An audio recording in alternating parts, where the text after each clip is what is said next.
to get us to Game 7. Joel Embiid misses Game 1, but the Sixers win twice in this series. James Harden has gone for 40-plus.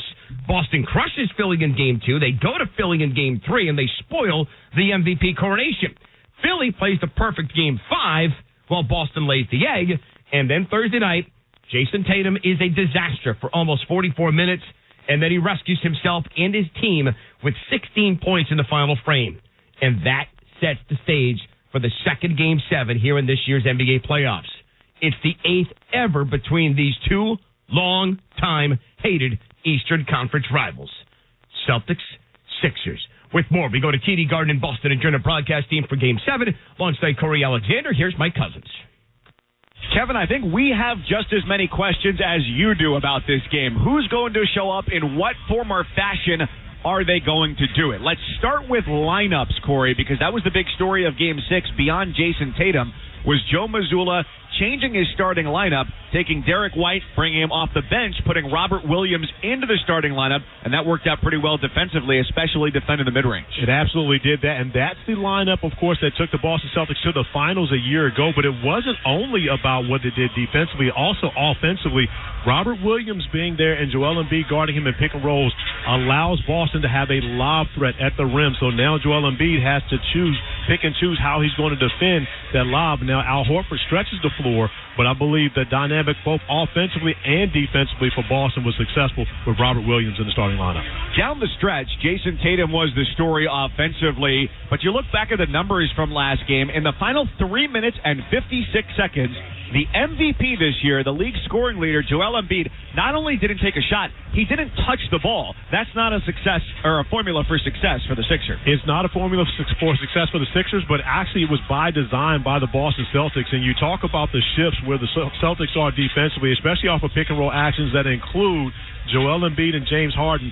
Marcus Smart was rotating completely over to Joel Embiid. So if James Harden tries to make that pass to Joel Embiid, which he had done for the first 40-plus minutes of the game, it's a pick-six turnover. Marcus Smart goes down and dunks it on the other end. James Harden made the right reads, and, of course, the Philadelphia 76ers got great shots down the stretch. They just didn't make those shots. Doc Rivers has talked about it's a make-or-miss league. If they make those shots, they win Game 6 at home.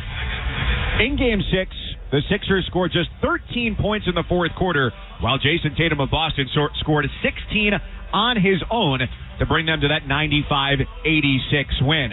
Philadelphia has made the playoffs in 12 straight appearances without making the conference finals, second longest active streak behind 17 for Washington, and Boston is chasing a return trip to the finals. A green T-shirt draped over every seat here in the building. Expect chaos and nothing short of it here this afternoon in Boston, Kevin. Mike Cousins, Corey Alexander, the Sixers and the Celtics in Game 7. Boston a 5.5-point home favorite according to Caesars Sportsbook. The total in this game, it is remarkably low. It is sitting at 201. But a Game 7 is our hot ticket. Brought to you by Vivid Seats, where you earn rewards with every purchase. Vivid Seats Rewards is your ticket to more tickets. Vivid Seats. Life happens live. So this is on the court. I told you there are two big stories off the court. Breaking news where the Memphis Grizzlies have suspended Ja Morant from all team activities after another Instagram Live video surfaced apparently showing him with a handgun. At the end of the day, it's not just about Ja Morant. It's about you being a global superstar for this multi-billion-dollar league where the faces of those leagues face a different level of scrutiny. Morant served an 8-game suspension in March after he displayed a handgun during an early morning Instagram Live session from a Denver area strip club. That is the story that is gaining and garnishing all the headlines off the court today from the NBA. The Memphis Grizzlies this morning releasing a statement. We are aware of the social media video involving Ja Morant. He is suspended from all team activities pending league review. You heard Jay Harris mention that when he was on SportsCenter. The Grizzlies add, we have no further comment at this time. The NBA releasing a statement. The league says, quote, we are aware of the social media post involving Ja Morant and are in the process of gathering more information. Our best information gatherer is our insider, Adrian Wojnarowski. He was on Countdown earlier today with Mike Greenberg. Ja Morant is facing the very real possibility of a suspension, a lengthy suspension, to start next season after this latest incident with he and an apparent firearm in his possession. This is twice in 2 months now. The league suspended him for 8 games, really 2 of them retroactive to really just 2 games earlier this season.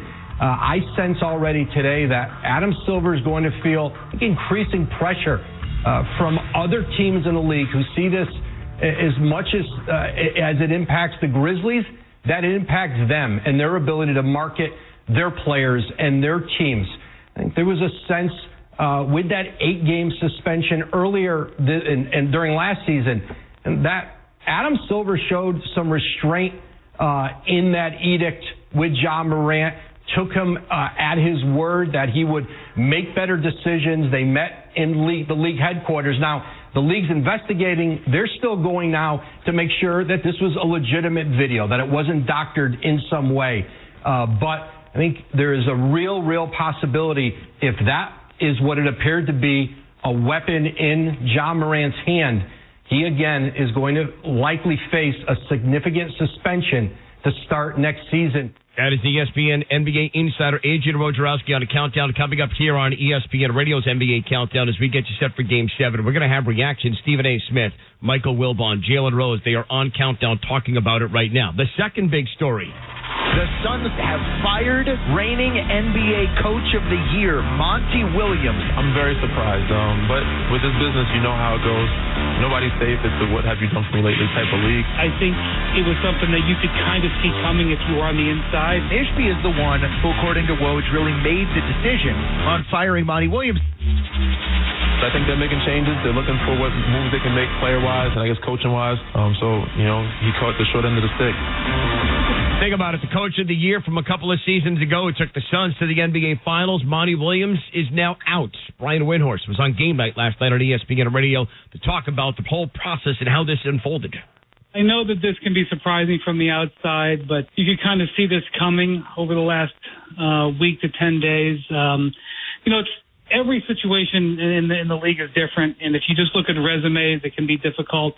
There's a number of different reasons, I believe, why the Suns did this. I think one is that they had unceremonious exits the last 2 years in the playoffs. Didn't go down fighting, despite the fact that they did have, injuries and circumstantial stuff happen. I think there was a couple of player-coach relationships in Phoenix that didn't go well this year, primarily Jay Crowder with Monty Williams and also DeAndre Ayton that had issues there. And I don't think he necessarily, to the satisfaction of new ownership, their new owner, Matt Ishbia, I think he cleared a massive trade for Kevin Durant. And again, you could say that Durant didn't have a lot of time to mesh because he had the ankle injury, that odd ankle injury that happened in the pregame warmups.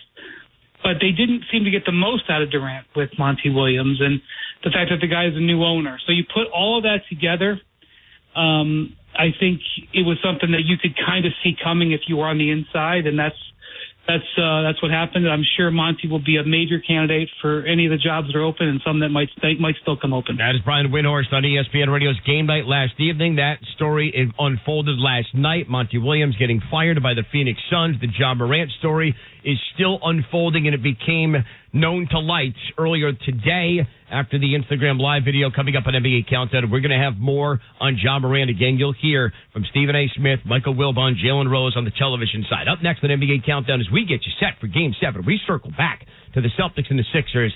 How key is a fast start from Philadelphia today? Bringing in our series insider, Tim Bontemps, joins me from Boston next. You're listening to Game 7 on ESPN Radio, the ESPN app. When you support City Harvest, you do more than just provide hundreds of millions of pounds of food to millions of hungry New Yorkers.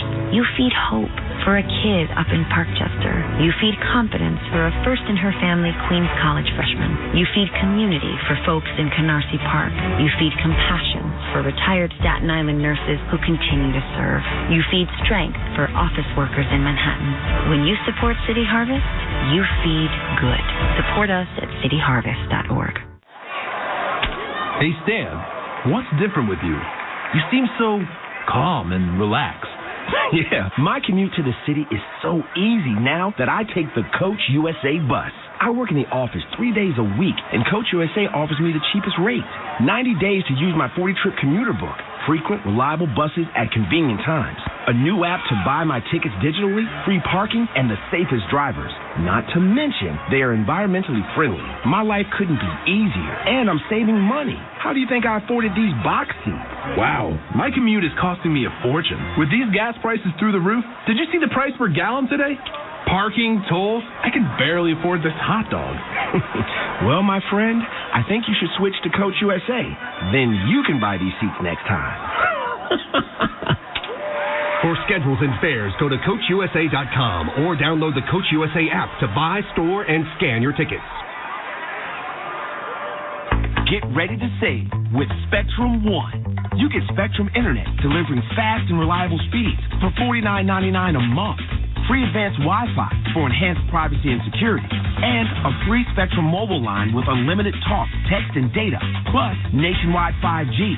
Go to Spectrum.com/save-more and use the Spectrum One Savings Calculator to see how much you can save today. Offer subject to change. Valid for qualified residential customers only. Service not available in all areas. Restrictions apply. Serving contractors, builders, and homeowners in the tri-state area since 1987, Brooklyn Window & Door is New York City's largest stocking dealer of quality Andersen window and doors. The professionals at Brooklyn Window & Door will help solve any of your window replacement needs or applications. Visit Brooklyn Window & Door's award-winning showroom to see the complete Andersen product line, including the 400, 100, A&E series. Andersen, built, backed, and serviced like no other window. Visit Brooklyn Window & Door at 1889 McDonald Avenue or call 718-WINDOWS. To be successful on the field or in business requires two things: a talented team and a sound strategy. Eisner-Amper helps clients with both. Their team, a leading business advisory firm, helps create a winning game plan with audit, accounting, tax, outsourcing, and advisory services designed for their goals. Check out winning strategies in Eisner-Amper Solutions Insight Library, a collection of action-oriented, industry-specific video sessions and resources. Transform knowledge into action for your business. Visit EisnerAmper.com/solutions. Hi, I'm attorney John D'Agostino. If you've been injured, you need a lawyer who knows what you're going through. I understand how one accident can turn your whole world upside down. I've been there. When I was a kid, my father was up on a bulldozer when a brick wall collapsed. It almost killed him. The doctors had to amputate his leg, and he had to learn to walk again, while my mother went to work as a waitress just to pay the bills. I know what you're going through. I've been there. I now run D'Agostino & Associates, personal injury law firm I built right here in New York and New Jersey. For over 30 years, D'Agostino & Associates has been helping accident victims get every dollar they deserve. We've recovered millions of dollars for people just like you. Call now, 888-24-LAW-24. D'Agostino & Associates, personal injury law firm that offers free consultation. And if you can't make it to us, we're going to come to you. I've been there. Call now, 888-24-LAW-24. 888-24-LAW-24. D'Agostino Law Fight Back.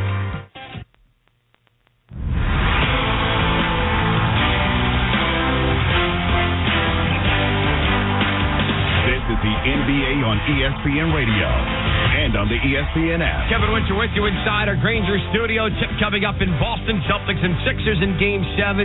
Coming up, we'll continue to follow the story with Ja Morant, seen on Instagram Live recently on social media with what appears to be a weapon.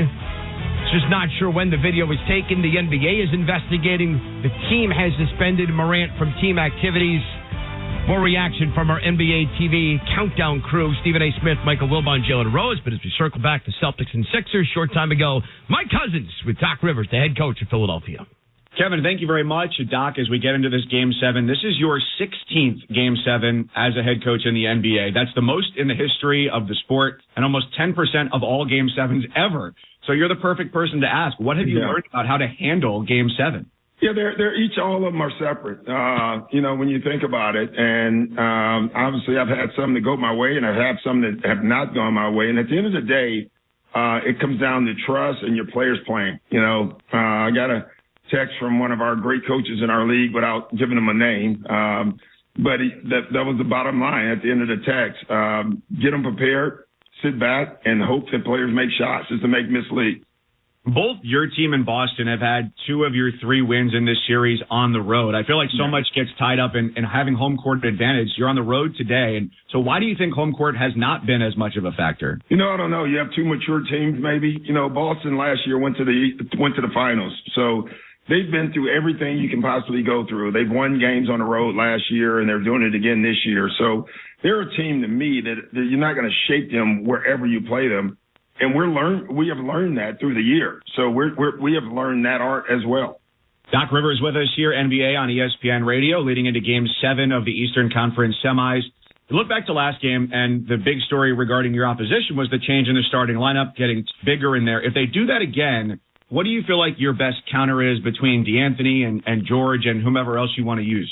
Well, first of all, just our regular lineup can play better. That's number one. And then DeAnthony Melton or George, we can always insert them at any time just to spread the floor even more. Yesterday at practice, you talked about showing your team a cut-up on film of missed shots that they took from Game 6. What was your intended message with showing them that? Just to tell them they got every shot they wanted, to show them that. Every guy saw that video, and that one guy thought, man, I wouldn't want that shot again. And the message is you're going to get those same shots tonight or this afternoon. Be ready for them when they come.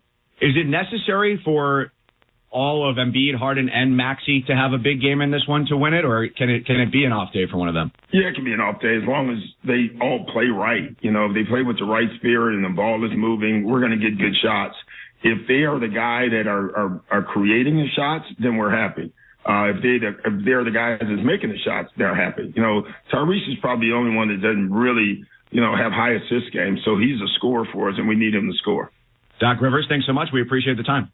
All right. Thank you. Doc Rivers, the head coach, with Mike Cousins a short time ago inside TD Garden. We go courtside now. Welcome in our NBA Series insider, Tim Bontemps, has been all over this series. And, Tim, let's just continue with the Doc angle. How important is this game for him? I mean, it's not just important for him, Kevin. It's important for James Harden. It's important for Daryl Morey. It's important for Joel Embiid. I mean, this is a game where the Philadelphia 76ers as a franchise who have not made the NBA Finals in 22 years, have not won a championship in 40 years. This is a legacy-defining game for a lot of people involved in this game. Get James Harden and Daryl Morey to the first NBA Finals together of their careers. Can get Joel Embiid to the NBA Finals for the first time in his career. Can get Doc Rivers back to the conference finals for the first time since he was the Celtics coach in 2012. I mean, this is the kind of game where legacies are made. Yeah. And if you come out in a Game 7 like this on the road and win at Boston Garden against the Celtics, a favored team in this series with home court advantage, that's the kind of game people remember forever, like when LeBron James did it here in 2012 to Doc Rivers and the Celtics. Like Joel Embiid, Doc, all these guys, they have a chance to really cement their legacies in a lot of ways with a big game here today. When I was talking with Dave McMenamin prior to Game 6 in Los Angeles, I brought it up, June 7th, 2012. I know the game, and I could almost tell you the entire first quarter, it was probably the best playoff performance that I've ever seen in person. Speaking of something along those lines, how important, Tim, is the start for today's game for Philadelphia? Because back in Game 5, that crowd was never in the game. And if that crowd gets ramped up, that place can be a house of horrors for visitors. I think the first 6 minutes are massive in this game. Could decide the game, really. If Boston comes out and does what they did in Game 6, goes on a big run, takes a lead, crowd's going to be into it, they're going to be feeling good, could be off to the races like it was in Game 7 last year against Milwaukee. If Philadelphia can do what they did in Game 5, Kevin, to your point, get up early, get a comfortable lead, all of a sudden everybody here is going to get tight, the Celtics are going to get tight, and it could be just like Game 5 again. So I really think, obviously getting off to a good start is critical anytime, but you look at the way this series has played out and the way the last couple games have played out, I think the first 5 or 6 minutes could tell a lot of how this Game 7 goes today. Our series insider, ESPN's Tim Bontemps, joining us here in NBA Countdown. Celtics Sixers tipping Game 7. We're now inside 20 minutes to go. Tim, let's look at Boston, but let's look at it not from Jason Tatum, his counterpart, his running mate, Jaylen Brown. He's had moments in the first half of brilliance, and then the offense has tailed off. The shots have tailed off, and I say the number of shots. How can Boston keep him involved more? They need to. I mean, Jaylen Brown all season long has been Boston's best and most dominant weapon against Philadelphia. He's been much better than Jason Tatum throughout the season. His straight line drives and athleticism, the Sixers have no answer for it when he gets going. As you said, a lot of times early in games, he's gotten off to really good starts. They've gotten away from him as the games have gone along. I think it's going to be important for the Celtics to keep Jaylen involved as this game goes along because, again, the Sixers do not have a good option to guard him. And if he stays out of foul trouble, he's also giving James Harden fits defensively at the other end of the court. I think he's been Boston's best player by a significant amount in this series, and if he is again in Game 7, I think you have to feel decent about the Celtics' chances of coming away with a victory. Second straight game, Joe Mazzulla is going with the double big lineup with Rob Williams and Al Horford. They only played 80 minutes together during the regular season. A large part of that, as you know, because you've been with the team up in the Eastern Corridor, a large part is because of injury. But I found it fascinating with Brian Windhorst on with SVP the other night, Tim, talking about how the players have wanted this, and it was Mazzulla who was reluctant to go to it because he wants to be an offensive guy.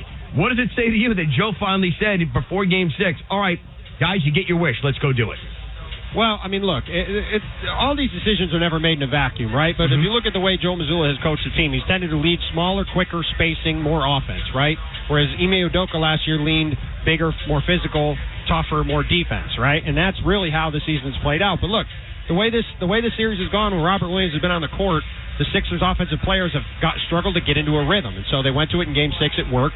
I don't think it had a huge impact on the game, but it certainly helped. It gave the Celtics some confidence, and we'll see if they can do it again here in Game 7. I do think the Sixers will add some wrinkles. I do think they'll get some more three-point shooting out on the court. And by the way, the Sixers missed a ton of wide-open threes. Yes. They hit shots like they did in Game 5. It could easily flip back around the other way. You just heard Doc Rivers say it. Tim Bontemps, our NBA insider, our senior series insider, joining us from TD Garden, Celtics Sixers. You were listening to Doc Rivers right there. Not only did they like the shots, but how about what are your thoughts on Doc really talking about Maxey? We need him to score. He cannot have the off day. Well, look, they need Tyrese Maxey, Tobias Harris to play well, right? Doc said after Game 5, those guys are the bellwether for their team. When they're making shots and making plays and feeling confident, it's a huge thing for the Sixers because the ball is moving and everybody's getting involved. And when they're not playing well, they're not making shots, it's the other way around, right? But to me, this day comes down to Joel Embiid. He's the MVP of the league. This is his moment where he has a chance to define his legacy and win a game at TD Garden to put the Sixers into the conference finals, get a place he hasn't been before, and make himself arguably the favorite to win the championship this year as the MVP of the league. So, yes, they need Maxey to play well. They need James Harden to play well, who, by the way, has made 60% of his shots in the team's 3 wins and made 20% of his shots in the team's losses. They obviously need him to play well. But to me, if the story of this game in 3 hours is about Joel Embiid, the Philadelphia 76ers are probably going to the Eastern Conference Finals. Is there a scenario you see someone pulling the Grant Williams from a year ago in Game 7, knocking down 6 threes? Meaning, is there an unlikely hero that we could see today?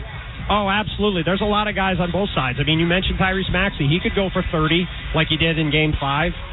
You've got guys like Derek White, Marcus Smart, Malcolm Brogdon, Al Horford. I mean, the Celtics have a ton of guys who can make a lot of threes. If they have, if their support guys hit threes, that's the other stat. We haven't even talked about it. The stat that's defined Boston this season, the Celtics are 35-2 when they make 40% of their threes, and they are 29-28 when they don't. That stat, really, if you get down to it, you talk about whether Grant Williams or one of these individual guys is making threes, forget that. If the Celtics are making threes, and that's the story coming out of the game, there's very little reason to think the Celtics won't be advancing to play Miami in the conference finals. Tim, it has been a lot of fun with this series. We'll talk to you during the Eastern Conference Finals. Thanks, buddy. Enjoy the game. Anytime, Kev. Thanks for having me, buddy. ESPN's series insider for the Celtics and the Sixers, Tim Bontemps, joining us from TD Garden. We are inside 15 minutes to go in Game 7. Coming up next, we'll hear from Celtic head coach Celtic head coach Joe Mazzulla, regarding the double big lineup. We'll also circle back to the top story off the court. Ja Morant suspended by the Memphis Grizzlies, being investigated by the NBA after another social media post where it appeared that he was brandishing a pistol. Comments from Stephen A. Smith, Michael Wilbon, and Jalen Rose are next. This is Game 7 on ESPN Radio, the ESPN app. Angie's List is now Angie, and we've heard a lot of theories about why. I thought it was an eco move. Fewer words, less paper. No, it was so you could say it faster. No, it's to be more iconic. Must be a tech thing. But those aren't quite right. It's because now you can compare upfront prices, book a service instantly, and even get your project handled from start to finish. Sounds easy. It is, and it makes us so much more than just a list.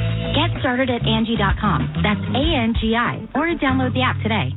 At Progressive, we love sports and saving you money, so we bundled them together. Top of the 7th looks like a pitching change as they've set up for a corner kick. The 2 black belts have entered the mat, and the slider is low and away. He hits the ball to midfield. This is quite a kumite. Here comes the roundhouse. Has it got enough gas to get out of here? Unbelievable. They bundled their home and auto insurance with Progressive. Kick Savings Pitch Karate. Progressive Casualty Insurance Company, affiliates, and other insurers. Discount not available in all states or situations. For the ones finding new ways to ensure the job always gets done. For the ones wearing many hats. For the ones who are hands-on, even from far away. And the ones keeping business moving forward. We are Grainger, offering professional-grade industrial supplies, plus real-time product availability and access to experts ready to answer your toughest questions. Call, click Grainger.com, or just stop by. Grainger, for the ones who get it done. NFL tickets are here. Score great deals on great seats from our friends at Vivid Seats, the official ticketing partner of ESPN. Every tackle, every pass, every heart-pounding play. Experience it all live and in person. From the first down to the final whistle, Vivid Seats has a huge selection of tickets for the upcoming season, and they're the only ticket company that rewards you for purchasing. For the best selection of 2023 tickets, shop now. Just visit VividSeats.com or download the app today. Vivid Seats. Experience it live. O'Reilly. Did you know 1 in 4 car batteries is weak and needs to be replaced? O'Reilly Auto Parts will test your battery for free. If your battery needs to be replaced, our professional parts people can help you find the best Superstart battery for your vehicle and budget. Don't wait. Get your battery tested for free today at your local O'Reilly Auto Parts. O'Reilly Auto Parts. At Navy Federal Credit Union, our members are at the very heart of our mission. That's why this Military Appreciation Month, we thought you might want to hear a special thank you message from your friends and family. I want to give a shout out to my brother Will, who's currently serving as a major in the Army. Happy Military Appreciation Month. Hi, I'm wishing my pops, retired Colonel Stephen Sheehan of the United States Marine Corps, a happy Military Appreciation Month. And from all of us here, happy Military Appreciation Month. Commitment connects us. Navy Federal Credit Union. Our members are the mission. Insured by NCUA. Remember college? Early morning classes, all-night study sessions, and somewhere in there, maybe even a social life. 5-Hour Energy got you through. Now, you've got responsibilities, work, bills, a family. 5-Hour Energy is still here with the same alert, energized feeling you relied on back then.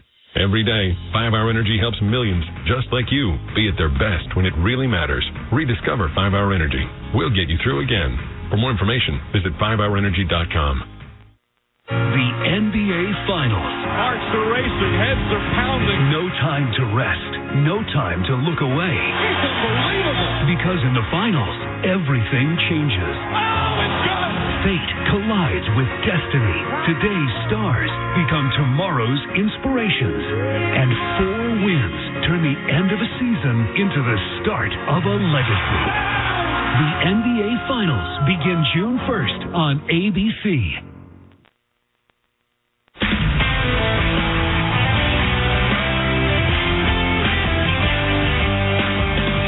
To the NBA on ESPN Radio and on the ESPN app. Kevin Witcher with you in our Grainger studio. We'll get you back to TD Garden in Boston for Game 7 coming up. The off-court story that's leading the headlines. Ja Morant suspended by the Grizzlies, being investigated by the NBA after a social media post on Instagram Live appears to show him brandishing a weapon. 2 months after he was suspended 8 games and then did the interview with Jalen Rose. Jalen Rose's reaction to seeing the video this morning. It's really unfortunate. And the one thing we learn as athletes, in particular those that are fortunate enough to make it to the professional ranks, is that we're required to be role models. We're required to be eligible, and we're required to be role models. And that doesn't necessarily serve in other professions as entertainers, whether you're an artist or whether you're an actor. A lot of times this type of behavior is celebrated and or promoted. But when you're an athlete, it's punished. And for Ja to put himself in this situation just a short time after that scenario happened, I agree with Stephen A. This is going to be a 20-25 game suspension. It's unfortunate also for the organization because now it puts a damper going into next season. How well can you play if you're going to miss Ja Morant for so many games? Jalen Rose mentioned Stephen A. Smith. I remember speaking to Draymond Green on his podcast earlier this year, and one of the things he raved about when he talked about Ja Morant, he said Ja Morant is one of the most intelligent players in the game and one of the most intelligent athletes you will ever find. So if we want to eradicate the word stupidity, then we have to go to something deeper. There's got to be a problem here. Now, whether it's with the company you keep or other things that you're doing that lead to you making these foolish, idiotic decisions, there is no question. There's a problem somewhere. There's a problem somewhere. And ultimately it comes back to Ja Morant because he is not a child. He is a young man. ESPN Stephen A. Smith earlier on NBA Countdown. The league is investigating the matter, but right now Ja Morant suspended from the Memphis Grizzlies team activities. Kevin Winter with you. No place like home in the NBA playoffs is brought to you by Angie. With Angie, it's easier than ever to get home projects done well. Get started on the Angie app or go to Angie.com. That's usually the case, but it hasn't been the case for the Boston Celtics this year. In fact, in this series, they've lost 2 games at home already in this series against Philly. Game 7 today, a short time ago. Mike Cousins with Celtic head coach Joe Mazzulla. Kevin, thank you very much. And Joe, you announced that you're going to go with the same starting lineup as last game, the bigger starting lineup. Worked out well. What was the genesis of that idea that brought you to this lineup? I think over a course of a series, you want to give your team different looks, give them a different sense of comfort. And I think Rob's been playing really well for us. And I think that lineup gives us some length, some athleticism, and we can be a little bit more physical on the defensive end. As it pertains to Grant Williams, a really important piece of your team. Last year in Game 7 in the semifinals, he had a huge game. Didn't play in Game 6 on Thursday. What kind of role do you envision for him in this game? He'll always be ready to go. So it'll just depend on how the game's going, what the matchups are. But I trust him, and I know he'll be ready to go. Talking with Joe Mazzulla, Celtics head coach here before Game 7. You've told Jason Tatum this on a number of occasions this year. I love you when he's struggling. He was last game, came on in the fourth quarter. He also said, and I want to know your take on this, you told him to go get the effing ball. Is that true? Yes. And he responded. He did. Coaching. It is. And last one for you here is, as you go into the fourth quarter, you give up 13 points. He scores 16 alone in that last game. What do you want to carry over from the fourth quarter defensively that you think can work well here in Game 7? Just our connection, our communication, and our physicality. We were able to get to a couple deep-level adjustments that we were worked on, and so we can do that when we're connected, when we're physical, and we defend without fouling. What were those adjustments? Just our pick-and-roll defense was good. We were able to shift off the weak side, and we were able to give them different looks, so that's important. Joe, thanks so much. Good luck. Thank you. Kevin, back to you. All right, Mike Cousins with Joe Mazzulla. Short time ago, Corey Alexander and Mike are standing by. These long-time hated Eastern Conference rivals will meet for the 8th time ever in a Game 7. Philadelphia has won 2 series. 1977, the last was in 1982. The NBA playoffs on ESPN Radio are presented by Indeed. Attract, interview at hire at Indeed.com/credit. The winner fills out the final piece of the puzzle for the conference finals. Celtics, Sixers. It's the 2 greatest words in all of sports, everyone. It's Game 7. To the Garden we go. Enjoyed our broadcast team alongside Corey Alexander. Here's Mike Cousins. Kevin, thank you so much. And we anticipate the volume in this building today will be what it would be like if you were standing on the deck of an aircraft carrier as planes took off. The fans have been standing for now about an hour waiting to go. Every seat in this building was draped with a green T-shirt, and these Celtics fans, whatever Sixers fans may have snuck into the building, are ready for a really exciting game. Corey, we've watched the stars fluctuate throughout the course of this series. Jason Tatum last game finished with 16, but he missed 13 of his first 14 shots. James Harden, you go back to Game 1 without Joel Embiid, he scores 45. Thursday night, he shot 4 of 16 for just 13 points. Who do you think shows up today here in Game 7? Simple answer for me, Jason Tatum. You think about the fact, really 2 back-to-back subpar games, if you take away the fourth quarter of Game 6. I believe he is intent on moving to the next series of the Eastern Conference Finals, but also reclaiming his spot as one of the top players in the world and showing everyone that here tonight. As he said after Game 6, humbly, I consider myself one of the best players in the world. I love it. And again, he did put humbly on the front. So the Celtics, again, as we just heard from Joe Mazzulla, going with this bigger starting lineup. Derek White will be coming off the bench. He had started all 11 playoff games before Thursday. Do you like that move to stick with this bigger starting lineup? I absolutely love the move. One, because it is the move that made them what they were a season ago. You're talking about your best defensive lineup on the floor, but also Robert Williams back in the starting lineup puts pressure on the Philadelphia defense as a lob threat at the rim. We saw him catch 3 lobs in Game 6. it's a difference maker. Joel Embiid has to guard him differently than he does Al Horford. And it makes a big difference, too, with rim protection, whether it's Harden or Maxey get into the basket. Those floaters don't go quite as well as they do when Robert Williams is in the game. You can't see the rim with someone's covering it up. So you think about that. He's contesting those floaters. He's contesting those shots around the basket. And every now and then he gets his hand on a couple of them for block shots. Lucky the Leprechaun is waving a big flag, standing on a podium at midcourt as the starting lineups are introduced. So let's give them to you first for the visiting Philadelphia 76ers, the number 3 seed in the Eastern Conference this year. They've got James Harden, a former MVP, 45 points in Game 1, just 13 on Thursday. What will we see today from James Harden? Joining him in the backcourt, Tyrese Maxey. Here's a number to keep an eye on. He's only in his 3rd season, but the Sixers have never lost a playoff game, 6-0, when Tyrese Maxey hits at least 5 threes in a game. They've got Tobias Harris in the front court, just 2 points in 42 minutes in Game 6. Joining him, P.J. Tucker, who hasn't played through within 20 minutes in this series. And at center, the 2022-2023 NBA MVP, Joel Embiid. An NBA best 33 points a game this year. Doc Rivers, his 16th Game 7 as a head coach. That is the most in NBA history. He's won 6 and lost 9. The number 2 seeded Boston Celtics, who were 57-25 during the regular season. You couldn't have a more drastic opposite in terms of experience at head coach. Joe Mazzulla started the year as the interim head coach, was named the full-time head coach after 59 games. In their backcourt, in his 9th year in the NBA, Marcus Smart averaging 17 points a game in this series. He's with Jaylen Brown, who's coming off 17 points on Thursday in Game 6, his fewest of the postseason. Jason Tatum in the front court scored just 3 points in the first 3 quarters and had a couple of daggers to finish off Philadelphia from deep in Game 6. Robert Williams, who in that start last game gave them 10 points, 9 rebounds in 28 minutes. And that lineup is even bigger with the center Al Horford, who is in his 9th Game 7, the most among active players in the NBA. So plenty of experience on both sides.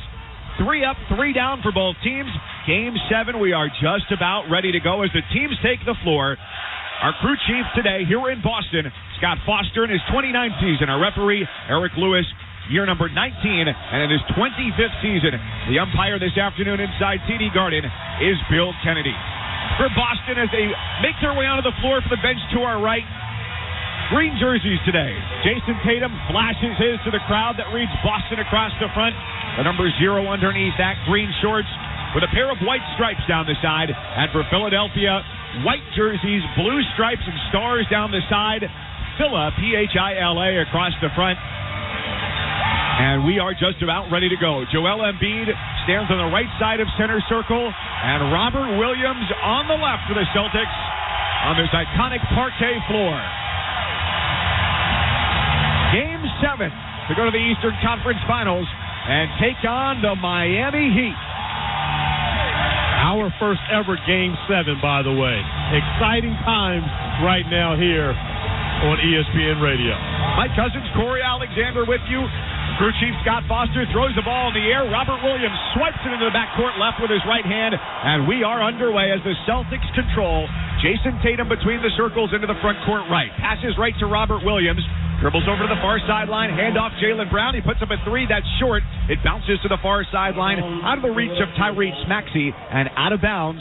0 for 1 on the opening possession for the Celtics, and here come the Sixers. But the first possession always tells you something, who the coach wants to establish early, and you can see it's Jaylen Brown.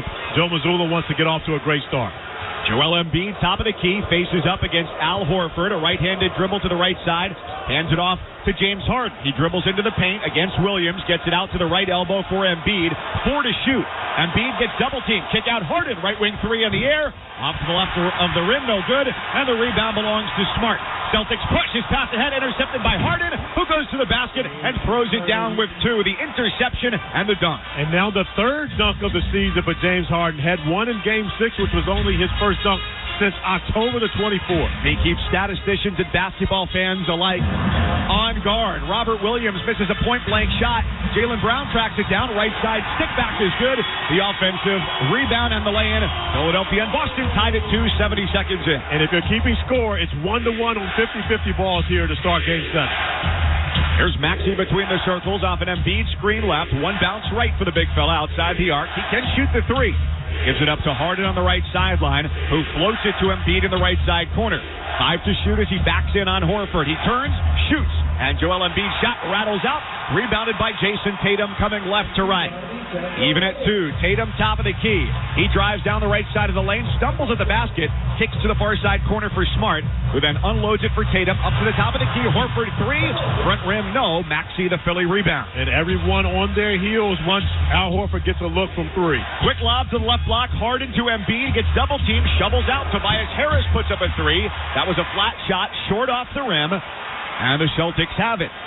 2 minutes in, tied at 2. Jaylen Brown, right wing, free throw line extended. Couple of crossovers, backs out, now dribbles into the lane. Runner with the right hand, and that is good. Jaylen Brown makes it 4-2. Celtics, he's got all 4 points. And love the way Jaylen Brown is establishing himself in the painted area, attacking the basket to start this game. Harden between the circles. It's been a lot of high handoffs, pick and roll for the Sixers thus far. Far side corner at 3, short. That might have been tipped from P.J. Tucker. Yeah, Robert Williams got a hand on that one. That's a block shot for 44. Here's Tatum driving to the basket and throws it down. The first big play of the day for the Celtics, who now lead 6-2, and the more than 19,000 here to their feet. And that's also the first quarter basket for Jason Tatum in the last 3 games, so the crowd excited about that. Big start for him after he missed 13 of his first 14 last game. Embiid, 15-footer, left side, no good. Tatum the rebound, gets it into Horford. Up ahead across the timeline, left to right for Brown. The right side wing, it's poked away by Harden. He recollects, and Brown gives it up top to Tatum between the circles. Inside 9 minutes to go first quarter, Celtics by 4. Horford underneath to Williams for a dunk. Great passing from Boston, and it's 8-2. And a great find from Al Horford, recognizing Joel Embiid. The shot blocker was right behind him, but Embiid had nothing for Williams coming to the rim. An 8-0 Celtics run from the corner at 3 for Maxey, and he finishes off that run to make it 8-5 Boston. Harden got into the paint, defense had to react, and Maxey was open in the corner. And Doc Rivers talking to the Celtics fans over here on the sidelines. Of course, he's very familiar with the fan base of this building. Tatum on the run, left side of the lane, left it short. Harden has the rebound, feeds ahead. Tobias Harris runs the floor and jams with 2 from the right side of the basket. So an 8-0 Boston run is answered by 5 straight by Philadelphia. Celtics 8, Sixers 7, 8 minutes to go in the first quarter. And those listening understand from our vantage point, we have a great opportunity to see both coaches right in front of us coaching their teams up. Pull up 17 feet left side, off the mark from Jaylen Brown. Maxey the rebound for the Sixers, coming right to left. Harden top of the key. Crossover, shovels left, tipped away by Horford. Marcus Smart has it for Boston. Coming to the right side basket. Celtics lead by 1. Sends it back. Jason Tatum between the circles. Maxey comes out, close defense. Tatum left wing, gives to the corner. Williams driving baseline. Kicks out for Smart, who dives for it. Lost it out of bounds right in front of the crew chief, Scott Foster. And the Celtics give it back to Philadelphia with a 1-point lead. That's one where Marcus Smart just took his eyes off the ball for a second, almost like a baseball player lifting his glove a little too early. You know a little about baseball. Visit Fenway the last couple of days, right? Not a good couple of days for the Red Sox. Couple of blown saves the last 2 days. They'll be on ESPN Radio later tonight. Right side corner 3. That is good. P.J. Tucker catches the Celtics sleeping, and Philadelphia has the lead for the first time since it was 2-0, 10-8 here in the first. Strong response by the Sixers. P.J. Tucker getting it going from outside. Matching 8-0 runs, and Tatum surging down the left side of the lane. Looked like he had started his shooting motion as the foul goes against Philadelphia. That's the first of the game. Foul is on Tyrese Maxey, number 1 on the third-year guard out of Kentucky. Well, what a start here in Boston. Both teams have gone on 8-0 runs. And as we hit the timeout with 6:59 to go in the first, it's the Sixers 10 and the Celtics 8. You're listening to the NBA on ESPN Radio and the ESPN app, presented by Indeed. Do you want to gain stability, benefits, and experience? As a youth development specialist with the City of New York, you can build a solid civil service career working with NYC's youth. Start earning over $47,000, and in 3 months, you could get a $2,500 bonus. Earn a pension, paid overtime, health care, and in just 5 years, over $60,000. Apply now at nyc.gov/YDS. Make a difference in the lives of our youth. Become a youth development specialist today. Learn more at nyc.gov/YDS.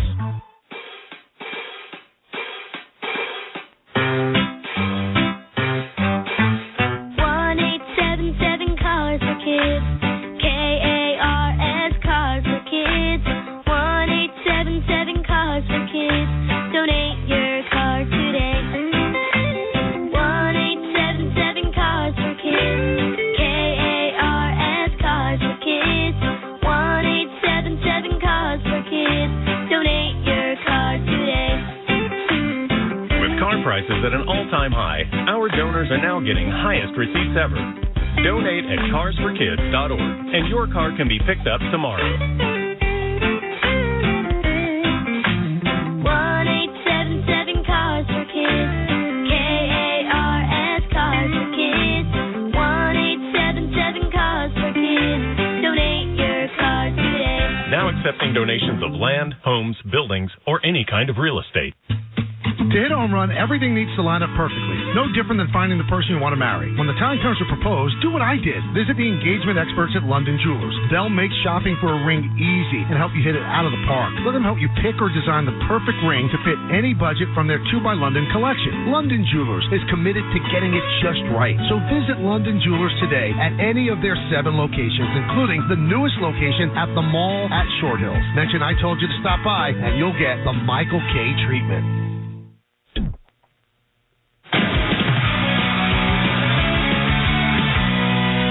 With you inside of Granger Studio. Don't forget to log on to our Twitter account at NBA on ESPN Radio to vote in the AutoZone in the Zone poll question. Who's going to get in the zone for tonight's matchup? Game 7, Celtics Sixers, Joel Embiid, James Harden, Jason Tatum, or Jaylen Brown. In the Zone brought to you by AutoZone. What makes AutoZone America's #1 battery destination? Because they have free battery testing and charging and reliable replacement batteries, and they've always got your battery solution. Get in the zone, AutoZone. Good start for the corner threes for the Sixers. Tyrese Maxey, PJ Tucker, each knocking down 2, each knocking down 1 rather, combined for 6. Sixers 8-0 run follows Boston's 8-0 run. Philly by 2. Back to the Garden with Corey Alexander. Here's Mike Cousins. Kevin, the Celtics coming into this game feel like they are prepared for this moment. You go back to last year, their run to the finals where they lost to Golden State. They played 2 Game 7s. In this round, they beat the Bucks 101-89 in Game 7, hit a Game 7 record 22 3-pointers, and then in Game 7 of the conference finals against Miami, they won by 4. So Joe Mazzulla said earlier this week, we know how to do it easy, we know how to do it tough. We'd love for it to be easy today. I'm sure they would. And you also go back and think about the Game 7 experience that James Harden and Joel Embiid both have, as well as P.J. Tucker. So there's some Game 7 experience for these Sixers as well. Of course, none more relevant to Joel Embiid than the 2019 Game 7 versus the Toronto Raptors, where he contested a corner 3 by Kawhi Leonard that he watched touch every part of the rim before dropping in. Bounced 4 times on the rim before it fell through. Jason Tatum at the line for the Celtics hits both free throws. He was fouled by Tyrese Maxey, and that ties the game at 10. 6:55 to go here in the first quarter. James Harden with a trot across the Celtics logo at midcourt. Lobs for Tucker at the top of the key into a dribble handoff Maxey between the circles. He gives it up with the right hand to Harden around his screen and kicks it to the far right side corner. Tucker with a 3. It's good. The formula working to success. 13-10 Sixers. These are the same shots that the Sixers got in Game 6. They just didn't make them, but Doc Rivers talked about he loved the shots that they were able to get. Tatum from the far side corner. He's guarded there by Tucker.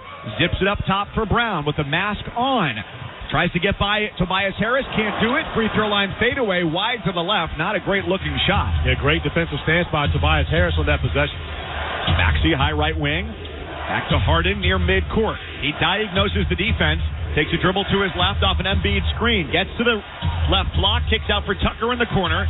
Floats up top Embiid. Working on Horford. Chest pass to Harden in the left corner. Inside for Tucker, who floats it in over top of Marcus Smart. And he's got a few inches on him. It's now 15-10 Philadelphia. Yeah, rare paint points for P.J. Tucker. He normally does the majority of his damage from beyond the three-point arc. Tatum, top of the key, to his right off a Williams screen. Puts it up to the bucket. It rolls off the rim to the left. Tipped around. Williams saves and lobs to Smart up top. Fresh 14, now down to 10 on the shot clock. Right of the lane, it's Tatum one-on-one. Against Harris, picks up his dribble. He shoots and scores right over top of Tobias Harris. Nothing he could have done better. Mike Cousins, that one-legged fadeaway is the same shot you've been watching Jason Tatum make since hoop hall back when he was a junior in high school. Harden gets to the left block. Kicks to the corner. Tucker up top, right wing, Maxey. No good on the three-point try. Philadelphia 15, Boston 12, 5:10 to go first quarter. This is Game 7 of the Eastern Conference semifinals. Tatum from straight away drives right on Harris, and he gets hit. Harris falls to the floor, maybe more in disbelief than anything else. Although he's holding his left knee, he gets called for the foul there, and Jason Tatum goes to the line for the second time. Tobias Harris still has not gotten up, and that is not a promising sign. Here comes Doc Rivers, the head coach of the Sixers. to have a look. Not promising at all. When you think about Tobias Harris and what he's meant to these Sixers throughout this series, and immediately grabs that left knee, goes to the ground, as we get an opportunity to see the replay. But he's had an even greater effect defensively. You talk about the struggles of Jason Tatum. He's had a lot to do with that, his defensive prowess. So as they take a look at Harris, it's a break on the floor. 5:03 to go in the first quarter. Philadelphia 15, Boston 12. This is the NBA on ESPN Radio and the ESPN app, presented by Indeed. NFL tickets are here. Score great deals on great seats from our friends at Vivid Seats, the official ticketing partner of ESPN. Every tackle, every pass, every heart-pounding play. Experience it all live and in person. From the first down to the final whistle, Vivid Seats has a huge selection of tickets for the upcoming season, and they're the only ticket company that rewards you for purchasing. For the best selection of 2023 tickets, shop now. Just visit VividSeats.com or download the app today. Vivid Seats. Experience it live. Get in the zone, AutoZone. Welcome to AutoZone. Is your check engine light on? The free Fix Finder service reads your check engine, ABS, and maintenance lights. It even sends a detailed report directly to your email. When you need to get back on the road, AutoZone's free Fix Finder service is here. Get the most complete free warning light report backed by technician-verified fixes. Only at AutoZone. Get in the zone, AutoZone. See details at AutoZone.com. A lot of new enrollments, huh? Braylon, Braden. Monique's daycare is crawling with new arrivals. Hey, sweetie, are you hungry? She needs more early childhood educators. Did your socks slip off again? And a nap. Hey there, little guy. Okay. Whoa. Indeed can help her hire great people fast. I need Indeed. Indeed you do. We instantly connect you with quality candidates whose resumes on Indeed match your job description. Visit Indeed.com/credit and get $75 towards your first sponsored job. Terms and conditions apply. You hearing this? It sounds like this is playoff basketball. Time to tap into playoff mode. That non-stop, claw your way to the top, give it all you got type of thing. From inside the paint to outside the arena. Where did this come from? Everybody's got to get in playoff mode and stay in playoff mode. Every single round. The NBA playoffs presented by Google Pixel continue on ABC, ESPN, and TNT.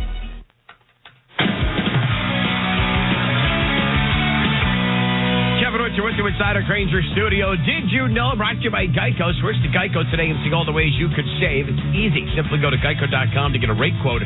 Get started seeing how much you can save. Did you know James Harden of the Sixers has shot under 25% in a game in 5 of the 10 playoff games for Philadelphia this year? Did you know the last player to do that was Bob Cousy back in 1960? But the Sixers don't need Harden shooting now. They've got his distribution. 4 of the team's 5 assists. Billy by 3. Back to Corey and Mike in Boston. And that's led to P.J. Tucker having 8 points here in the early going. James Harden has been one of the most fascinating players in this postseason. He scored 45 in Game 1, then 28 total in the next 2 games, 42 in Game 5, and just 30 combined in the last 2. Hot and cold, a la Katy Perry. There you go. Well, let me ask you this. You threw me off with the Katy Perry there. But when you think about the Philadelphia 76ers coming out to start Game 7, would you have picked P.J. Tucker to be the leading scorer after the first 7 minutes of the game? I would have been a much bolder person than I actually am had I made that choice. Tatum misses the first free throw here as very good news for the Sixers. Tobias Harris, there was a timeout because of a knee injury to him. He checks in. P.J. Tucker goes to the bench. And DeAnthony Melton is also on the floor for the first time today, as is Malcolm Brogdon, along with Derek White. So the Sixers change up the lineup. The Celtics get much smaller in the lineup as well. And Scott Foster over talking to the official scorebook to make sure that Tobias Harris was checking in for someone that did not come in for him to make sure that they played minutes, or at least a second on the clock. But he was coming in to get P.J. Tucker, so it's a valid substitution. Jason Tatum makes the free throw. He's got 7 of the Celtics' 13. It's the Sixers' 15 and the Celtics' 13. Just 5 minutes to go here in the first quarter. Winner is on to the Eastern Conference Finals in a date with Miami. Embiid at the free throw line squares up on Tatum. One dribble to his right. Tatum pokes it away. Smart comes up with it. Celtics numbers left to right. Smart with a layup, and it's around and out. No good. He missed it. Tobias Harris grabs the board, runs right to left. Harden with the lob, and it's tipped away underneath by the Celtics. Harden re-corrals on the right block, not going to go up with it from there. He dribbles out to the far side corner with his left, directs the offense with his right. 8 on the shot clock. Harden going to work against Derek White. Drives baseline, goes up with contact. Shot is no good and no whistle. And the Celtics have an advantage, 5-on-4 with Harden down in the backcourt. Tatum from the left wing gets under the basket, bounces it off for White. Now he kicks out left wing Smart. With the green hair today, flips cross court for Brogdon, puts it on the dribble into the paint, loses it. It squirts out to Williams, who gives it up to Smart for 3. And the Celtics take a 16-15 lead. A disjointed possession. They had luck on their side there. And Marcus Smart has not cooled off. He shot the 3 very well in Game 6.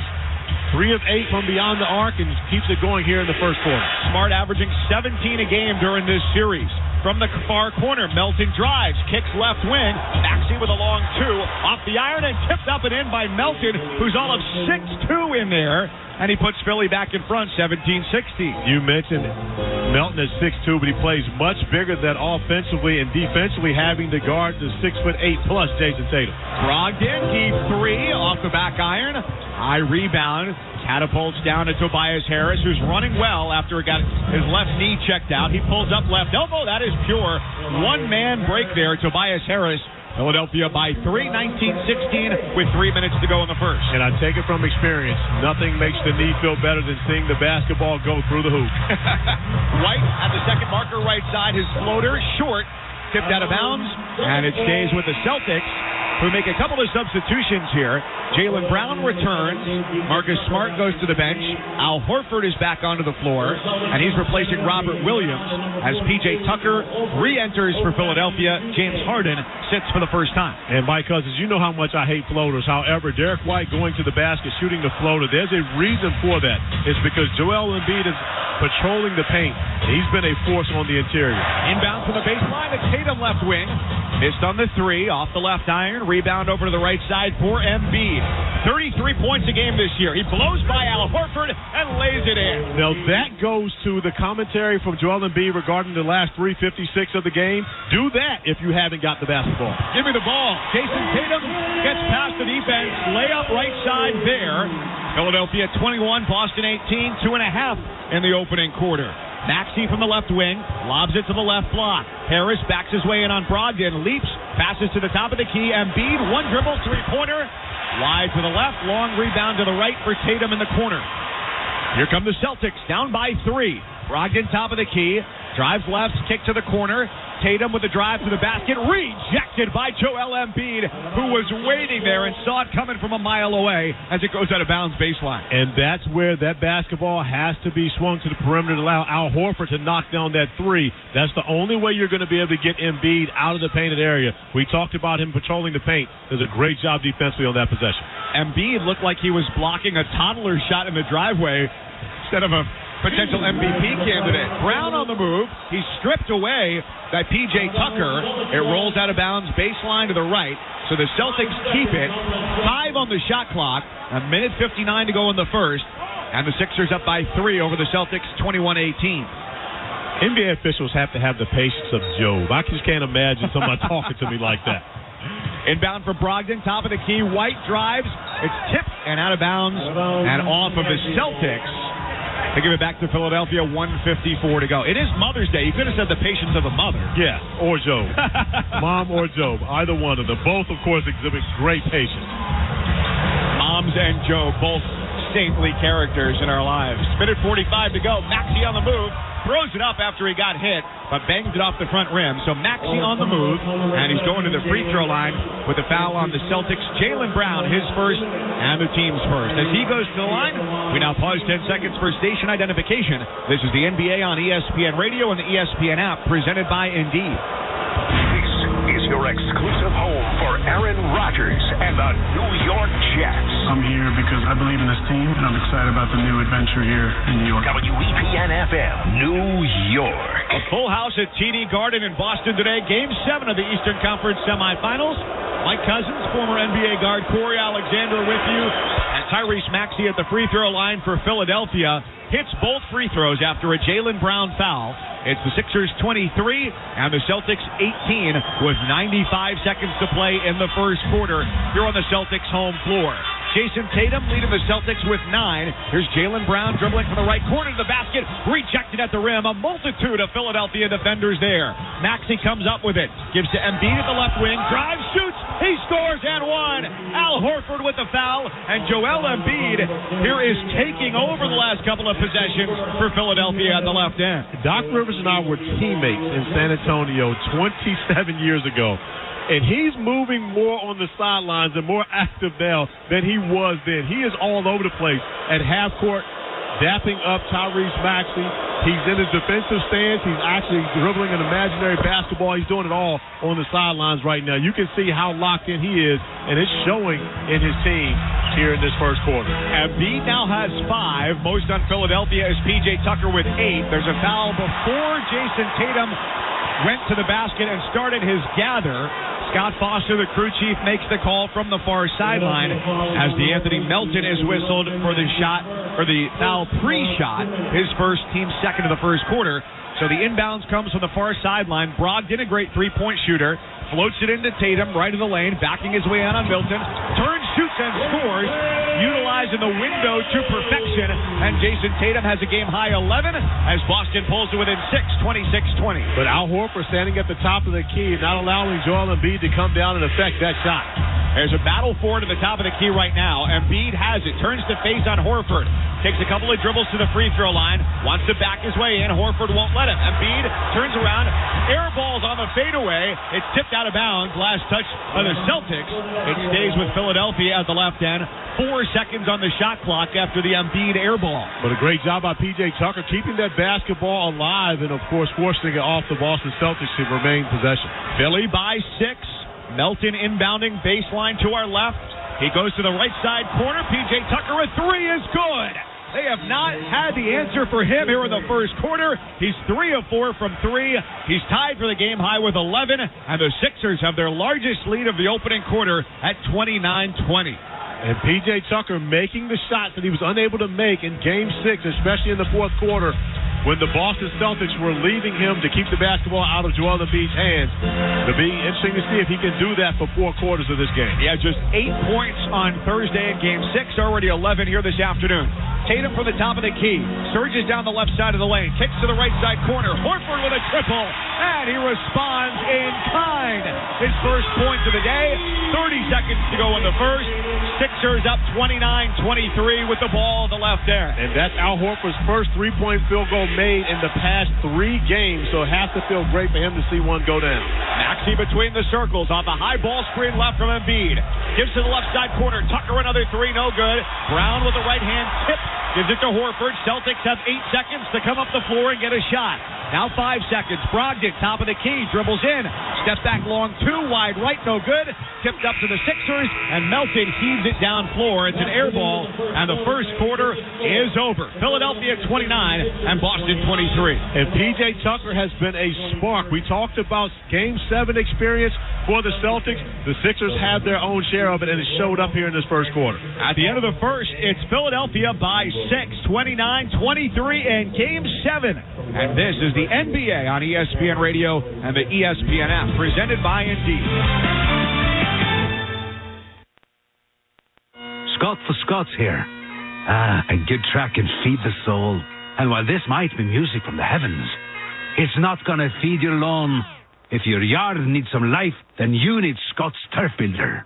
You just put it down once now, then again this summer to thicken your lawn and get it growing strong. Ooh, that's some lush lawn vibes right there. Get a bag of Scott's Turf Builder today. It's guaranteed or your money back. Feed your lawn. Feed it. Without the ones like you, who work tirelessly to keep things running, everything would suddenly stop. Hospitals, factories, schools, and power plants, they all depend on you. No matter the weather, emergency, or time of day, you're the ones who get it done. At Grainger, we're here for you with professional-grade industrial supplies. Count on real-time product availability and fast delivery. Call, click Grainger.com, or just stop by. Grainger, for the ones who get it done.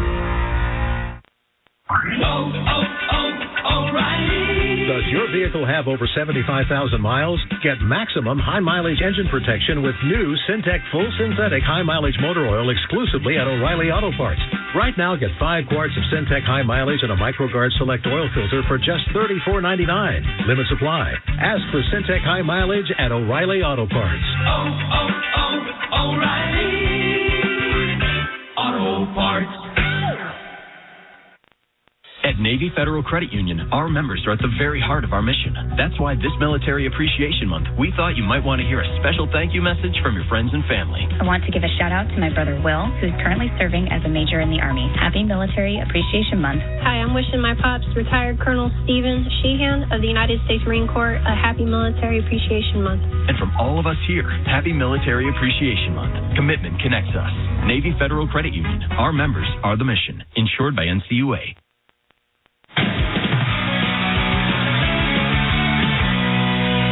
You're with you inside our Granger studio. Our player resume brought to you by Indeed. Attract interview at hire at Indeed.com/credit. Think about P.J. Tucker for the Philadelphia 76ers. Second-round draft pick out of Texas back in 2006 by the Raptors. In January of that year, he gets shipped to the NBA Developmental League. He then plays in Israel, does not return to the NBA until 2012.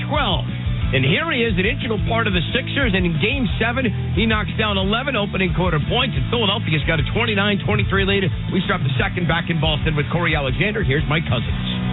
Kevin, thank you so much. P.J. Tucker, 11 points, 3 of 4 from 3. Now the 11 points, the second most all season for him.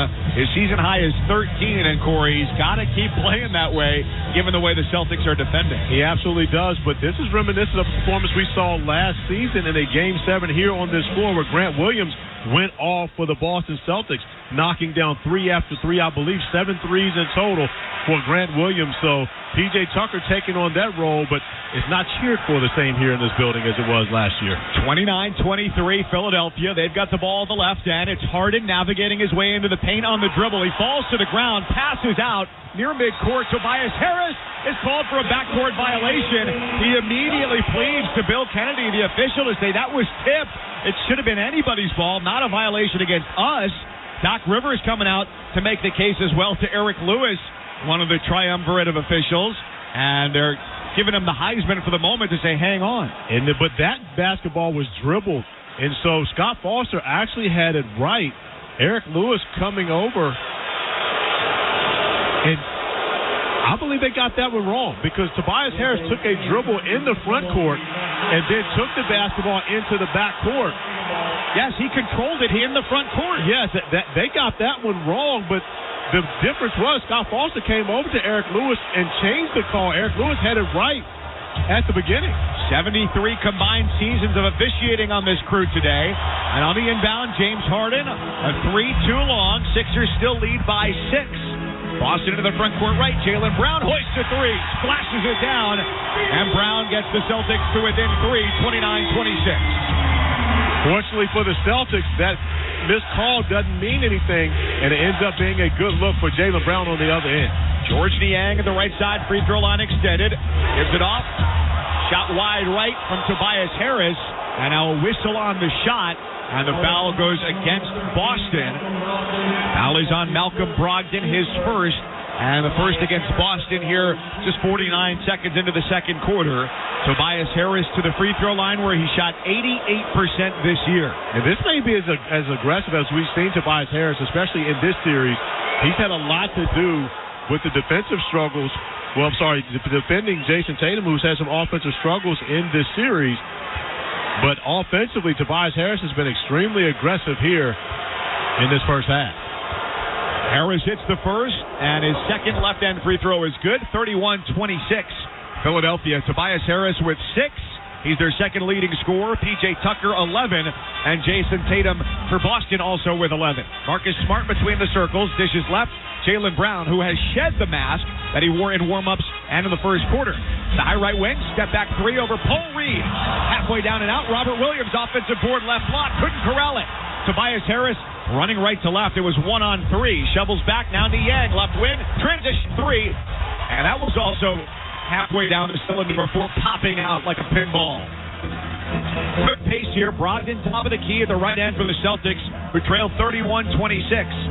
Floats it right for Brown, looking to go to work on Niang. Dribbled it off his shoe to the near sideline. Niang dives for it. It was out of bounds. And last touch by Boston. Jaylen Brown is saying, hey, come have a look at that. I wasn't the last one to touch it. And it did appear, Corey, as though Eric Lewis, the official who blew the whistle, had started looking the other way before he blew the whistle. But if Jordan Niang did not hit the basketball, why would he dive on the floor after? It actually does go off of Jaylen Brown's foot. But Jordan Niang dives for the basketball thinking it was off him. Kind of worth the effort, I suppose. Harden, fadeaway J, right side of the lane, way too long. Tipped out by Williams, but Philly corrals it. No fresh shot clock, though. 5 to shoot. Harden, right block, fadeaway, no good. And he's fouled by Derek White. Number 1 on the 6-year card out of Colorado. Second against the Celtics here in the quarter. 10:09 to go before the half. Philadelphia up 31-26. And Joe Mazzulla upset onto the floor, calling a timeout. And I believe he's going to challenge that. The timeout's been called. The challenge is really on the floor.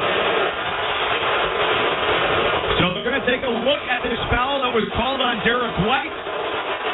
With 10:09 to go here in the second, we'll have the result when we return. Philadelphia 31 and Boston 26 in Game 7 of the Eastern Conference Semis. You're listening to the NBA on ESPN Radio and the ESPN app presented by Indeed. Hey, Stan, what's different with you? You seem so calm and relaxed.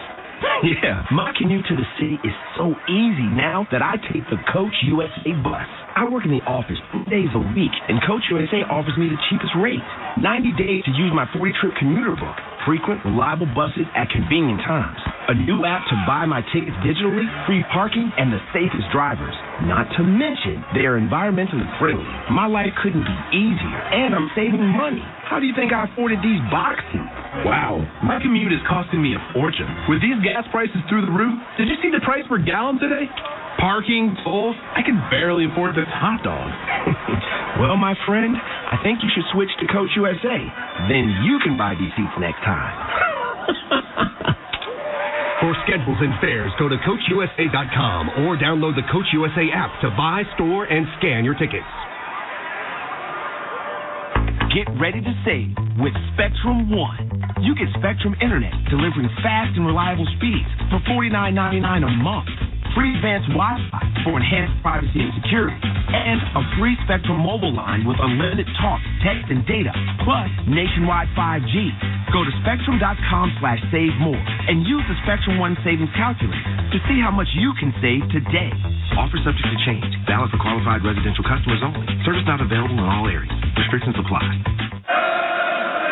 Serving contractors, builders, and homeowners in the tri-state area since 1987, Brooklyn Window & Door is New York City's largest stocking dealer of quality Andersen window and doors. The professionals at Brooklyn Window & Door will help solve any of your window replacement needs or applications. Visit Brooklyn Window & Door's award-winning showroom to see the complete Andersen product line, including the 400, 100, A&E series. Andersen, built, backed, and serviced like no other window. Visit Brooklyn Window & Door at 1889 McDonald Avenue or call 718-WINDOWS.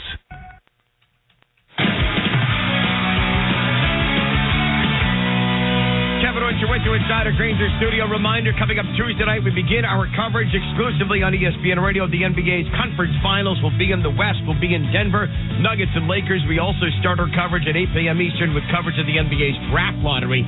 Here in Boston in Game 7, Philadelphia's got a 31-26 lead, 10:09 to go. My cousin's Corey Alexander. Not sure if you guys can see it. Start on TV. Joe Mazzulla absolutely lit his team up in the huddle. Back to you guys. And what we thought was a challenge by Mazzulla was just a regular timeout. Corey Alexander to break down the things that were unspoken in those moments. So what was unspoken was Joe Mazzulla was heated with the officiating and his team, so he walks out onto the court to call a timeout.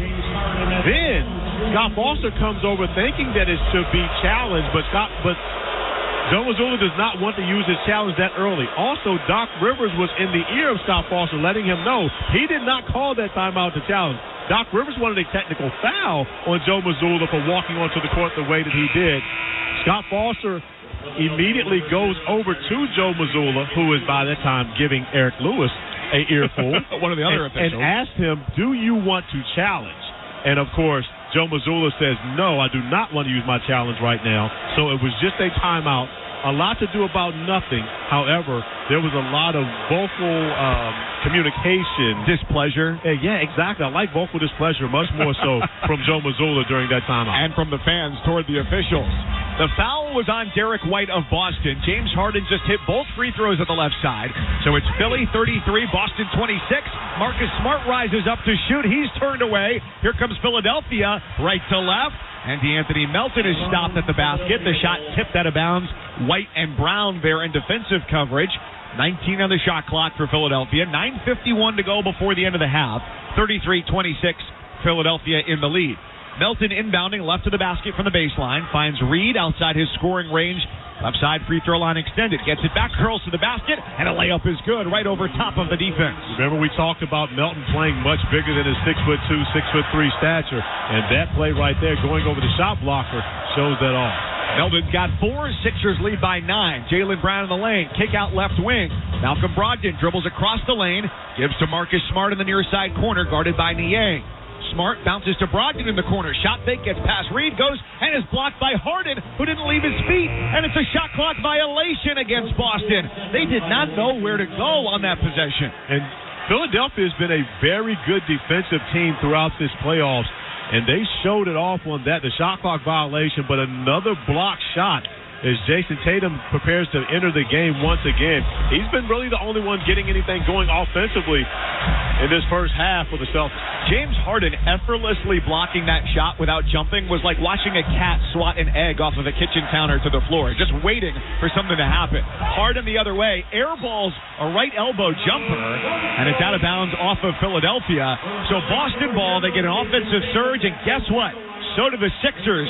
The MVP ready to come into the game, Joel Embiid, as Tatum returns to the floor. Boston down 35-26. Their last 6 possessions, ugly. 3 missed shots, 3 turnovers. Tatum with a right-handed dribble into the front court right on this parquet floor. A bounce up top for Robert Williams, who holds over his head, whips it to the right to Brogdon, who dumps it off to Tatum right in the lane. Turns, goes up, and he gets fouled. Melton got his hands caught up with Tatum, and Jason Tatum is going to the free throw line for the 3rd time already here in the first half. But that's how Jason Tatum is going to have to play. If they're going to guard him with DeAnthony Melton, he has to go to the post and be aggressive down there, not only looking to score, but also looking to get to the free throw line, especially if Joel Embiid is not in the game. They were able to take advantage of that possession before Embiid checks in. Tatum misses the first, and it's an immediate counter. One big for another. Embiid in for Reed, and Horford is in for Williams. Elsewhere on the floor, Malcolm Brogdon, Jason Tatum, Marcus Smart, and Jaylen Brown for the Celtics. For Philadelphia, James Harden, George Niang, DeAnthony Melton, Tyrese Maxey, Joel Embiid. Sixers 35 and the Celtics 27 as Jason Tatum hits the second free throw. He's got a game-high 12. P.J. Tucker still the leader for the Sixers with 11. Into the front court left. It's Embiid left of the lane. Turns to face on Al Horford. Takes a dribble in, goes up with the right, and it's swatted away by Jaylen Brown. Jason Tatum comes up with it, surging to the right side basket. His layup try rejected from behind by Melton. Here comes Harden from right to left. The Sixers in the lead by 8. His layup with the left, no good, and knocked away. And say he turned it over as he collided with Jaylen Brown, who is down under the left side basket, holding his face.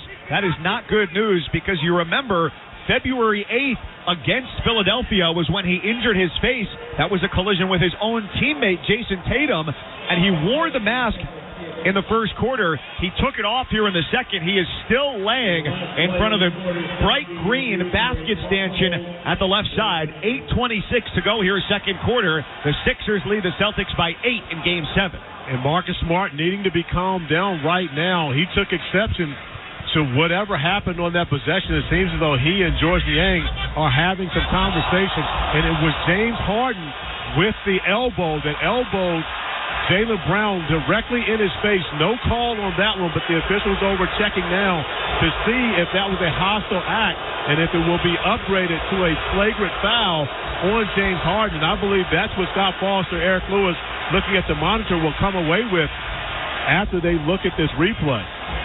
If they do not decide that this is a flagrant foul, you will hear boos louder than you have ever heard in your life. I'm not concerned as much about the boos as I am the safety of myself. Something that might be thrown. And what will be coming from behind us at these officials who are standing right in front of us if that is not upgraded to a flagrant one. Mike Cousins, Corey Alexander, one row off of courtside, just to the left of the Celtics bench here at TD Garden, which, if this arena were a body of water, you would think it had algae covering it. So many green shirts and jerseys around this building. Game 7, winner goes on to the Eastern Conference Finals against the Miami Heat. Who would have thunk they would be one of the two teams in the Eastern Conference Finals? As you heard Kevin say a moment ago, in the West, that matchup is already set. The Lakers and the Nuggets. 35-27, Sixers have the lead, and they've held it most of this game. Jumped out to a 2-0 lead. Celtics went on an 8-0 run. Sixers answered with an 8-0 run of their own. And right now the review is to see if there will be a flagrant foul charged to James Harden, who was the offensive player going to the left side basket, laying it up, his left arm colliding with the face of Jaylen Brown, who was down for a long time underneath the basket on the left side. In front of the scorer's table to our left, Scott Foster, Eric Lewis, Bill Kennedy, all these officials with at least 19 years of experience conferring, and now here comes Scott Foster. The hostile act has been deemed a flagrant foul, penalty 1. Brown will shoot 2. Boston will retain possession of the ball with 24 on the shot clock. A team foul will be posted because this is a flagrant foul, and we'll play from there. And you have to remember that there was no foul called on the possession. So, of course, when the officials come over to look at the monitor, they still have the opportunity to be able to assess the flagrant one, but it has to be a flagrant one. They can't put a common foul on James Harden at that point, so it has to be upgraded to the flagrant one foul. That play was at the left end. They all marched down to the right end, where sole and solitary Jaylen Brown, who has emerged with a piece of tissue stuffed up his left nostril. You can just see it peeking out like a snow cap from his nostril there. Will shoot the free throws at the right side. And Doc Rivers continuing to have conversations with the official scorers and the public address announcer right in front of us. Of course, very familiar with this fan base, with the people who work in this building, and won a NBA championship here in 2008, also went to the finals in 2010, where he lost to the Los Angeles Lakers. So Doc kind of back on his old stomping grounds, also opposite end of where he took the Gatorade bath back in 08. Jaylen Brown makes both free throws, and he riles the crowd up, getting them on their feet here. 8:26 to go. Philadelphia 35, Boston 29. Celtics have the ball at the right end. Tatum into the lane, lobs it up. Robert Williams throws it down. Their first field goal in more than 3 minutes. Philadelphia 35, Boston 31. But that's the difference when you have two bigs on the floor. Joel Embiid has to make a decision, which allows Robert Williams to be an outlet. Brown takes it away on a pass from Maxey to the basket right side. His layup is good. This is a 2-point game for the first time in a while. 35-31, Philadelphia. Timeout, Sixers. And it's so loud in here, the players did not know the timeout was being called. Bill Kennedy and Eric Lewis having to go to the players and tell them to stop, go to their respective benches. They could not hear the whistle. 7-0 Boston run. Philadelphia 35 and the Celtics 33 with 7:57 left in the second quarter. This is the NBA on ESPN Radio and the ESPN app, presented by Indeed.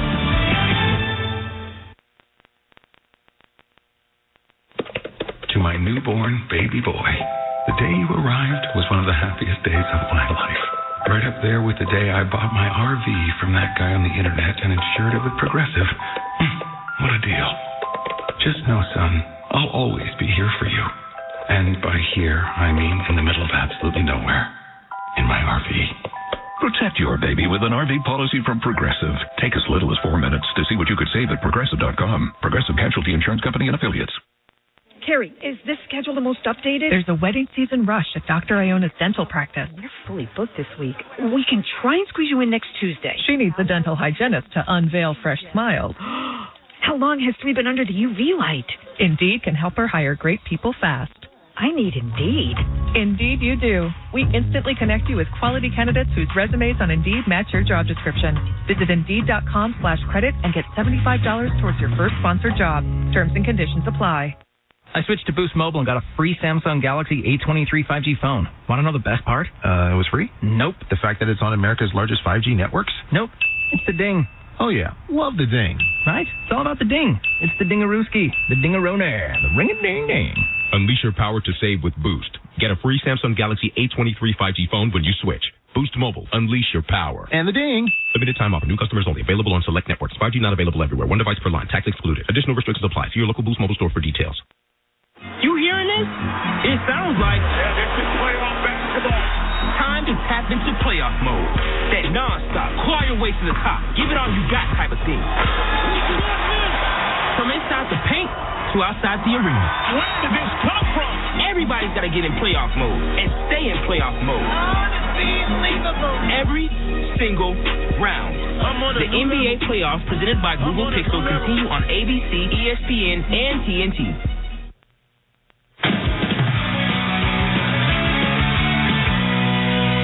With the Insider Granger Studios. Don't forget, start your morning tomorrow morning. Keyshawn, J. Will, and Max. The recap to the NBA's, or they react to the NBA setting, the conference finals. Final piece of the puzzle coming today. Keyshawn, J. Will, and Max, 6 a.m. to 10 a.m. Eastern. They're followed by Greeny with Mike Greenberg at the AutoZone halftime report. We're going to have more on the Ja Morant situation. We'll hear from Stephen A. Smith. Huge swing in this game. James Harden with a chance to put Philly up 10 on a layup. Loses the ball. Gets called for a flagrant. Boston gets a 4-point possession in a steal. So instead of being down 10, Boston is down 2. My cousins, Corey Alexander, back to you at the Garden. On top of that, Kevin, the Stars for Philadelphia have not played as well as the Stars for Boston. Joel Embiid and James Harden are a combined 3 of 13 from the floor. The rest of their team is shooting better than 50%, 9 of 14. And it's 23 points combined for Jason Tatum and Jaylen Brown. Tatum with 12, Brown with 11. We got a 2-point game, Sixers in the lead, 7:57 to go. Philadelphia's ball after their timeout. And you add to that the fact that both those players have only taken one field goal attempt in the first 4 minutes of this second quarter. So not only are they not scoring, they're not getting as many looks. Maxey on the dribble, right side free throw line extended, guarded by Brown. Arcs it to Embiid at the free throw line. Against Horford, 2 dribbles with the left, fadeaway Jay, rattles off, no good. So Embiid still cool to start here, just 2 of 8 for 5 points. Horford straight on, he's great from 3, and that's just short. Williams offensive board, right side stick back, and 1 for Robert Williams. The big fella in the starting lineup for the second straight game and producing for the second straight game. But when you have Al Horford shooting the 3, and that is actually basket is not going to count, they're going to take that out on the side. Scott Foster saying that the contact happened before the shot attempt. But with Al Horford shooting the 3, Joel Embiid has to go out and contest it, which means that P.J. Tucker has to keep Robert Williams III off the board. That's a tough task. Foul on Tucker. Tatum lays it up right, short. Contested there by Embiid. Always a difficult shot to make. So it's still Sixers 35, Celtics 33. 7:10 remaining before the half. Embiid and Horford has been a great matchup so far in this game. Embiid setting a high ball screen. Harden takes it left outside the arc. Gets inside. Whips it to the right wing for a 3-pointer. No good from Tobias Harris. And a fight for the rebound. Tipped in. Jaylen Brown got it to Williams, who finds Tatum up ahead, left to right. And now we've got something going on down at the left end of the floor as Robert Williams and Jaylen Brown go over to talk with Scott Foster, the crew chief. I'm not sure if he might have ruled that the ball had gone out of bounds. Our view was obstructed over to that end. Player review for a hot flag from the bench to an opposing player. Whoa, so that was somebody from the Philadelphia bench involved with Jaylen Brown, and we're going to get a look at it here. 6:50 to go, second quarter. You would expect high tension in Game 7.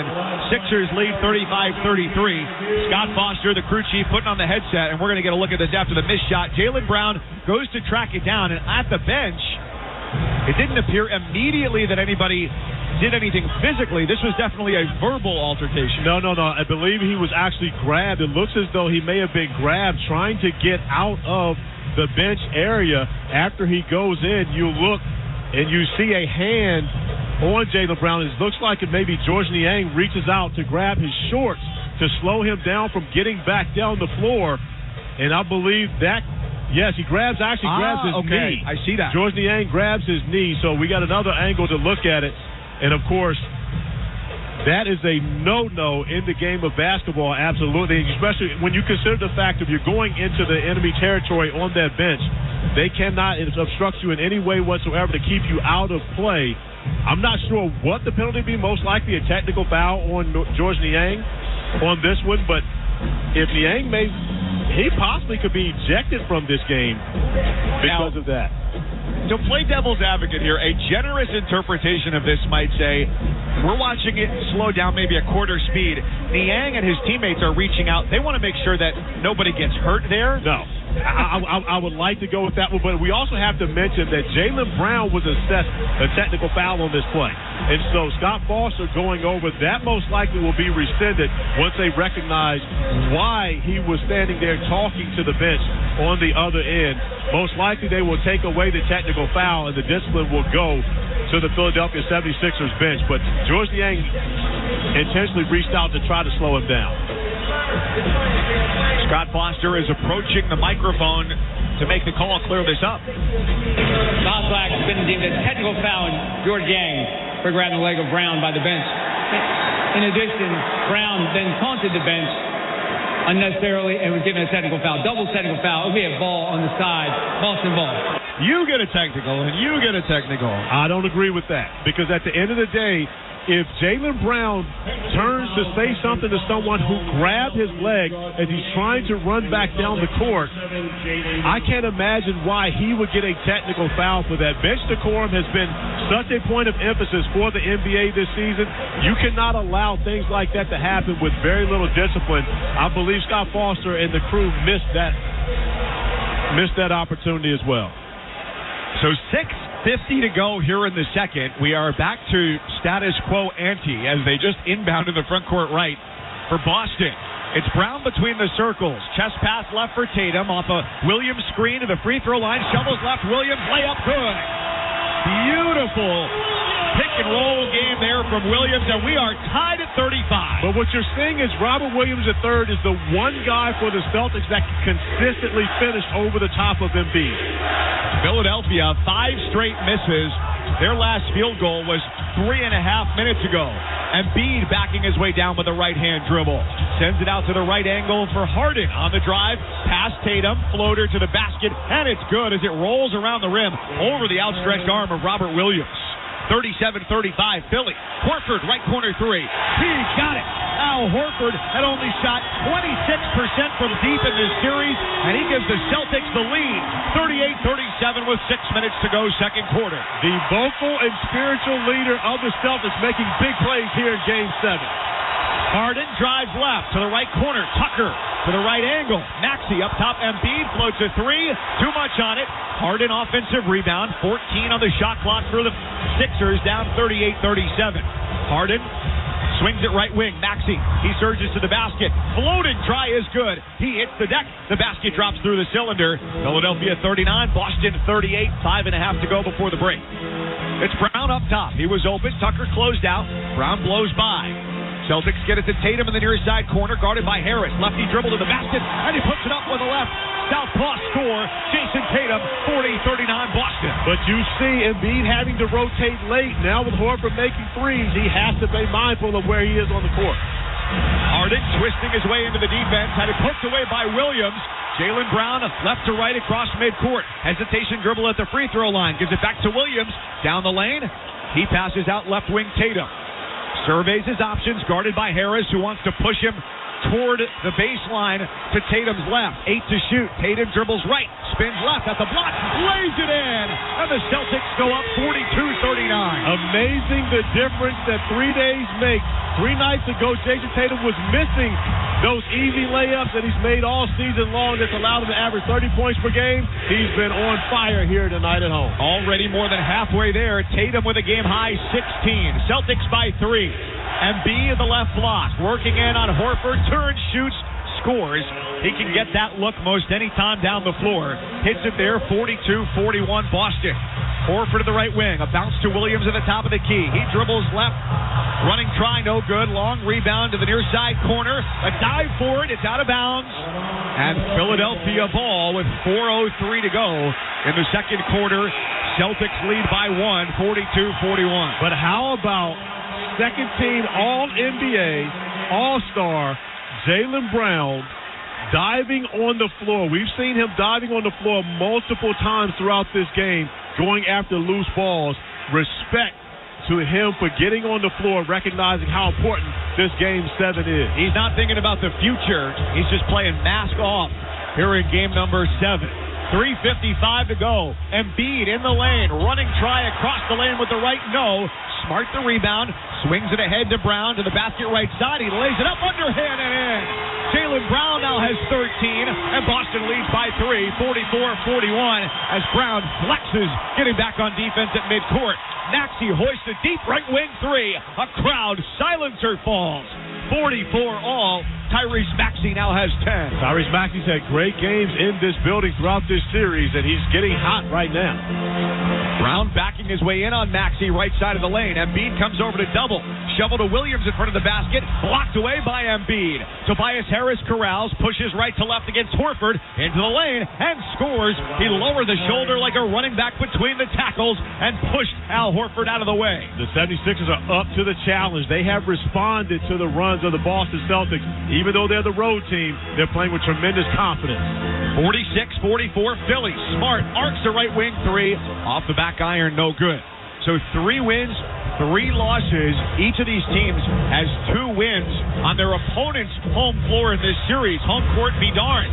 Maxey, left wing triple. Off the mark is Brown contested late. Boston controls the rebound. Just 2:35 to go in the first half. It's Tatum with a 17-footer straight on. And he's got a game-high 18. Celtics tie it at 46. Jason Tatum's got it going. Jaylen Brown's got it going. Right now, the stars for the C's have shown up. But the Sixers staying right in touch. Embiid with the ball, left block, shoots over Horford, gets the foul. Shot is no good as it rolls off the front rim. And now Horford picks up his second personal. And you can see right now the strategy from Joe Mazzulla and the Boston Celtics is to allow Al Horford to guard Joel Embiid straight up, man-to-man, not helping and allowing the others to get involved. They're going to make Embiid have to score big to beat them. And so far, so good. He's 3 of 11 from the field. He hits the first free throw. That makes it 47-46 Philadelphia with 2:17 to go. And Embiid has really been masterful at the free throw line here in this series. 91%, 3 points better than his regular season average. A luxury to have the 7-footer, your MVP, who you want to play through and throw the basketball to at any point in the game, with the ability to go to the free throw line and make 9 out of his 10 free throws, which very few players have been able to do. Embiid now up to 9 points as he makes the first and second. Horford goes to the bench. Malcolm Brogdon returns for the Celtics. 2:10 to go. Boston has not scored any bench points today, and they've worked back from a deficit to make this a pretty even ball game. Tatum left side, layup try no good. Embiid there in coverage, and a whistle against Philadelphia. Embiid takes both hands and goes as if I committed the foul there. But, you know, the crazy part about that is, in the regular season, that's a technical foul. That's one of the things that the officials made sure that they called early in this year, is pretty much waving them off with your hand as though your call was insignificant. Of course, here in the playoffs, I'm thankful they did not call it on Embiid. But you can tell the difference in the way the game is officiated at playoff time in comparison to the regular season. The personal is on Embiid, so his first. Tatum at the line. It's 5 of 7 at the stripe. So this is his 4th visit to the free throw line here in the first half. He has a game-high 19 after scoring 16 points in the 4th last game. And the second free throw, nothing but net. Philadelphia 48, Boston 48. 2 minutes to go until the half here in Game 7. Winner is on to the Eastern Conference Finals. Embiid backs down against 3 defenders, puts it up, and the layup no good as he will go back to the free throw line for the second straight trip down the floor. And he knocked Robert Williams to the deck, who was the last one coming over. But if you look at the matchup on that possession, Joe Mazzulla switching it up. Of course, we saw Al Horford come out of the game. Malcolm Brogdon checked in for him. And it was actually Marcus Smart defending Joel Embiid, but they did bring the double team too late. So Embiid at the line. He's only 3 of 11 from the floor. He misses the front end on the free throw. He's 3 of 4 at the stripe, 9 points. On the floor for Philadelphia, along with Embiid, DeAnthony Melton, James Harden, Tobias Harris, Tyrese Maxey. Philadelphia in white, Boston in green. It's Brogdon, along with Tatum, Smart, Robert Williams, and Jaylen Brown. Second free throw falls for Embiid. Philadelphia 49, Boston 48, a minute 45 left, second quarter. Mike Cousins, Corey Alexander, glad you're with us here for Game 7 from TD Garden in Boston. Tatum, top of the key, takes a Williams screen left, gets to the left elbow, turns his back to the basket, keeps his dribble alive, bullies his way in against Maxey, shoots, and scores. Jason Tatum, unstoppable, 22 points. Well, because he's getting to his spots. When he's got smaller defenders on him, he's getting to his spots on the block and scoring right over the top of Maxey and Melton. Every time down the floor, this has been it. A lob into Embiid, left block, he turns and scores, and you got a foul on the play as Marcus Smart fell over, didn't get a whistle, but as Embiid came down in his scoring motion, tripped over the horizontal Smart, who was laying on the baseline under the basket. But by rule, Marcus Smart was laying inside the restricted area. So as he falls down and Joel Embiid makes contact with him on the way down, Smart's already on the ground. So when Embiid jumps to finish, he lands on Smart. Because Smart is in the restricted area, that is a foul. Again, it's not the way you normally want to earn your fouls, but at the same time, Joel Embiid did turn his ankle when he landed on Marcus Smart, so we'll see if that slows him down any. So Embiid to the free throw line as the crowd indicates their displeasure, chanting about the leavings of a large farm animal to the officials, not liking that call. 52-50, Sixers over the Celtics. 70 seconds remaining here in the second. As Tatum dribbles over the midcourt stripe, he flings Melton's defensive hand off of him. Smart gets into the lane, and from the dotted arc, hits a wide-open jumper. I think he was surprised how open he was and ties the game at 52. Embiid was concerned about Robert Williams behind him for the lob, so he never even contested the shot from Smart. Harden left of the lane, well outside the area where he'd want to score. He dribbles in, lowers his shoulder, lost the ball. Jaylen Brown has it for Boston. 40 seconds left in the half. Brown at the high right wing. Tied at 52. Williams top of the key. Passes back for Tatum. Takes the dribble to his left. Pull up. Left wing three in the air. Good! 25 first half points for Jason Tatum. Boston is alive. The Celtics 55 and the Sixers 52. 25 seconds in the first half. And a 7-second difference, game clock and shot clock. Harden at the high right wing. He keeps his dribble there. They send the double team. He launches the three and airballs it. It bounces out of bounds. And this building is about to get very loud as the Celtics are 9.7 seconds away from taking a lead into the locker room. And smart play by Malcolm Brogdon. Joe Mazzulla was yelling from the sideline to go and blitz Harden, get the basketball out of his hands. James Harden deciding to shoot over the double team of Robert Williams and Malcolm Brogdon turns out not to be his best decision. Inbound, Brown to Tatum. He's got 7 seconds. He's across midcourt. Pull up, deep three, straight on. Off the back rim, long rebound. Belongs to Philadelphia, and the first half is over. These heavyweights are trading blows back and forth. Game 7, Eastern Conference Finals on the line, and at the half, it's the Celtics 55 and the Sixers 52. So let's get into Kevin Winter in the studio with the start of the AutoZone halftime report. All right, Mike and Corey. Wow, what a first half that is. Jason Tatum, monster, 25 points. What makes AutoZone America's #1 battery destination? It's because they offer free battery testing and charging and reliable replacement batteries, and they've always got your battery solution. Get in the zone, AutoZone. Up next on the AutoZone halftime report, we will take a look at the biggest story off the court. It involves Ja Morant, it involves social media, and it allegedly involves a gun. For the second time in less than 3 months, the reaction from our NBA television countdown crew is up next. At the half here in Game 7, Boston with a 55-52 lead over Philly. This is the NBA playoffs on ESPN Radio and the ESPN app. Scott for Scott's here. You ever want to grow new grass faster, Kind of like when you press the 2x playback button on your podcast so you can speed through episodes. Except it's Scott's turf with a rapid grass. You're speeding your way from a thin and damaged lawn to a thicker, stronger one in just weeks. Bit too fast, maybe slow it down. Okay. Let's just go back to normal speed. Get a bag of Scott's Turf Builder Rapid Grass today. It grows grass 2 times faster than seed alone when applied at the new lawn rate, subject to proper care. Feed your lawn. Feed it. Anywhere fans go to cheer on their team, there are behind-the-scenes MVPs ensuring everything is game day ready. We see you, Joe, fixing seats so every fan can enjoy every game. And Allie, who keeps her stadium running smoothly from the moment the first game starts to the last play of the season. At Grainger, you're our MVP, and we're always here for you with supplies and solutions for every industry and 24/7 customer support. Call, click Grainger.com, or just stop by. Grainger, for the ones who get it done. O'Reilly. Improve visibility and save $8 instantly when you pick up a pair of Bosch Icon wiper blades at O'Reilly Auto Parts. Bosch Icon premium blades can help you see better and drive safer. And our professional parts people will install them for you for free. Stop by your local O'Reilly Auto Parts today or visit O'ReillyAuto.com. O'Reilly Auto Parts. 5-Hour Energy wants to give you a $25,000 Eco-Charger electric ATV. Just buy any 5-Hour Energy product, snap a photo of your receipt, and upload the photo at 5hecharge.com. You could win a $25,000 Eco-Charger electric ATV.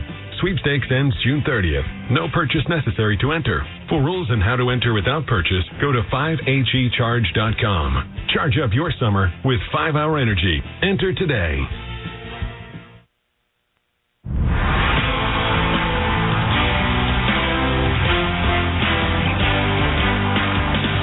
The NBA on ESPN Radio and on the ESPN app. Tatum, top of the key, takes a Williams screen left, gets to the left elbow, turns his back to the basket, keeps his dribble alive, bullies his way in against Maxey, shoots and scores. Jason Tatum, unstoppable, 22 points. He has 25 as we go to the half. Kevin Winter with you in our studio on the AutoZone Halftime Report, which is brought to you by the makers of 5-Hour Energy. For more information, visit 5hourenergy.com. Boston leads Philadelphia 55-52 in Game 7. Winner gets Miami on Monday. Breaking news where the Memphis Grizzlies have suspended Ja Morant from all team activities after another Instagram Live video surfaced apparently showing him with a handgun. At the end of the day, it's not just about Ja Morant. It's about you being a global superstar for this multi-billion-dollar league where the faces of those leagues face a different level of scrutiny. Morant served an 8-game suspension in March after he displayed a handgun during an early morning Instagram Live session from a Denver area strip club. Twice in 3 months for Ja Morant, the NBA is investigating. He is suspended from all Memphis Grizzlies team activities. As you can imagine, during NBA Countdown before Game 7 earlier today on ABC television, lots of emotion and reaction. ESPN Stephen A. Smith. I remember speaking to Draymond Green on his podcast earlier this year, and one of the things he raved about when he talked about Ja Morant, he said Ja Morant is one of the most intelligent players in the game and one of the most intelligent athletes you will ever find. So if we want to eradicate the word stupidity, then we have to go to something deeper. There's got to be a problem here. Now, whether it's with the company you keep or other things that you're doing that lead to you making these foolish, idiotic decisions, there is no question. There's a problem somewhere. There's a problem somewhere. And ultimately it comes back to Ja Morant because he is not a child. He is a young man. He knows better in regard. He's the one with a young child. He's the one with a family. He's the one on the basketball court. He's the one that got to the extension kicking in this upcoming next year that starts, that could begin a 5-year, potentially $231 million contract. He's the one with a signature shoe with Nike. He's the one with the Powerade contract. You got all of this stuff going on and everything's in jeopardy, and yet it's self-inflicted. To me, obviously, the NBA is likely going to step in. They're not going to leave it just up to the Memphis Grizzlies. They've got to make a statement here to protect their brand. I expect a double-digit game suspension. ESPN Stephen A. Smith, Jalen Rose, who remember back when Ja returned to the game after the 8-game suspension, Jalen Rose was the one who conducted the interview. It's really unfortunate. And the one thing we learn as athletes in particular those that are fortunate enough to make it to the professional ranks, is that we're required to be role models. We're required to be eligible, and we're required to be role models. And that doesn't necessarily serve in other professions as entertainers, whether you're an artist or whether you're an actor. A lot of times this type of behavior is celebrated and or promoted. But when you're an athlete, it's punished. That is Jalen Rose earlier today on NBA Countdown. Again, this situation will develop and continue to unfold with the NBA investigating. Kevin Winter with you inside our Granger studio for the AutoZone Halftime Report. Up next, we get you set for the second half. All I can say is bring your popcorn and buckle up. This is Game 7 on ESPN Radio and the ESPN app. Hi, I'm attorney John D'Agostino. If you've been injured, you need a lawyer who knows what you're going through. I understand how one accident can turn your whole world upside down. I've been there. As a kid, I played a lot of ball on these streets, and I always played to win. As a lawyer, I make sure my clients know they're getting a winner. Have you been told your case is a loser? Give me a shot. I'm a fighter. Someone who's going to swing for the fences to get you the money you deserve. I've been there. I now run D'Agostino & Associates, a personal injury law firm I built right here in New York and New Jersey. For over 30 years, D'Agostino & Associates has been helping accident victims get every dollar they deserve. We've recovered millions of dollars for people just like you. Call now, 888-24-LAW-24. D'Agostino & Associates, a personal injury law firm that offers free consultation. And if you can't make it to us, we're going to come to you. I've been there. Call now, 888-24-LAW-24. 888-24-LAW-24. D'Agostino Law, fight back. 1-877-CARS for kids. KARS, Cars for kids.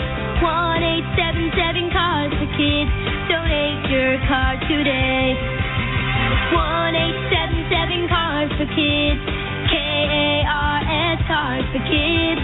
1-877-CARS for kids. Donate your car today. With car prices at an all-time high, our donors are now getting highest receipts ever. Donate at carsforkids.org, and your car can be picked up tomorrow.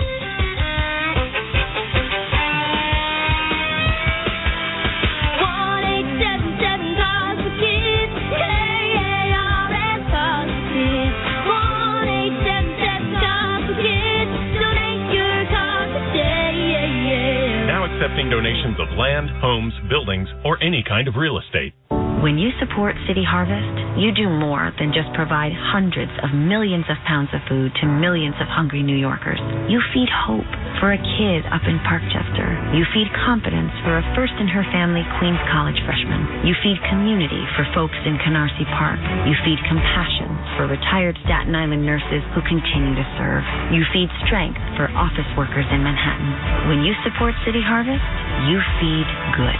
Support us at cityharvest.org. Eisner Amper, a leading business advisory firm that provides services such as audit, accounting, tax, HR, outsourcing, and more, is expanding its roster. Eisner Amper Business Advisors help clients transform their companies while being part of an engaging workplace filled with new opportunities for personal and professional growth. It's a firm where culture, ideas, and experience combine to create new solutions and a collaborative workplace that values diverse perspectives. Want to be part of our team and do what you love? Visit EisnerAmper.com/careers.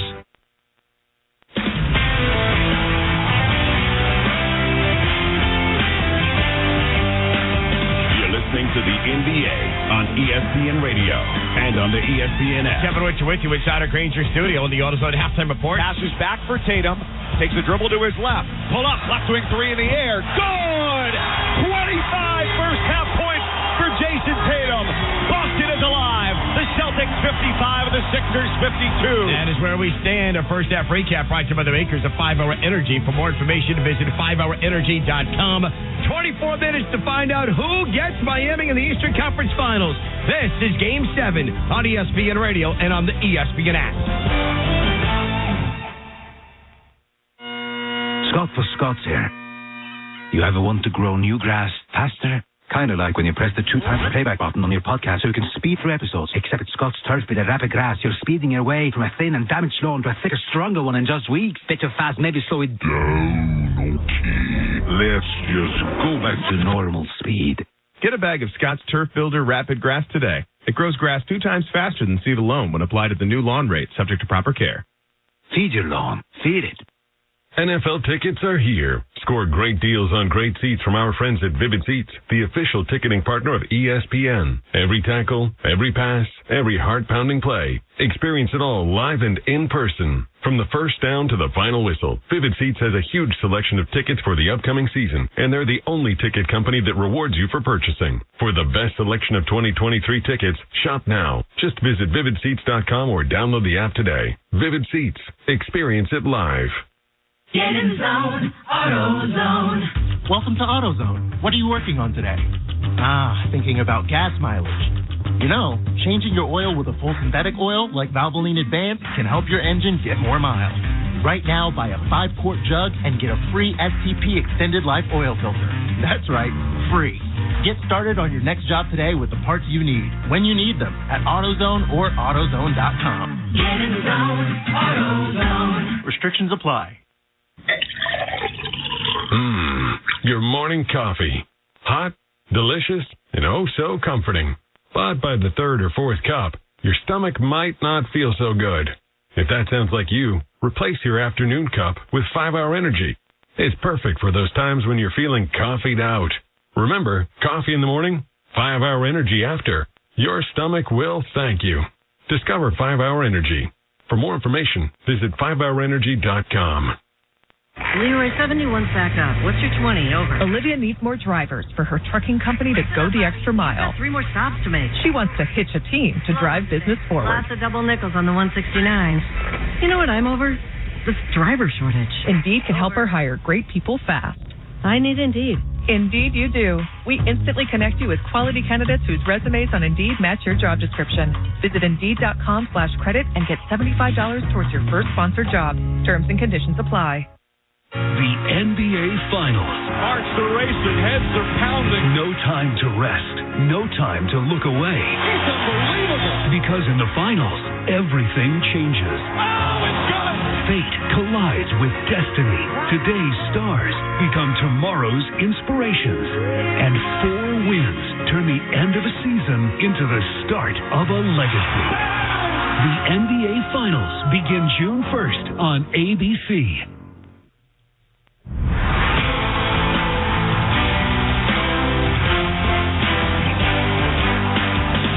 The NBA on ESPN Radio and on the ESPN app. I'm Kevin Winter. Let's pause 10 seconds for station identification. You're listening to Game 7, Celtics and Sixers on ESPN Radio and the ESPN app presented by Indeed.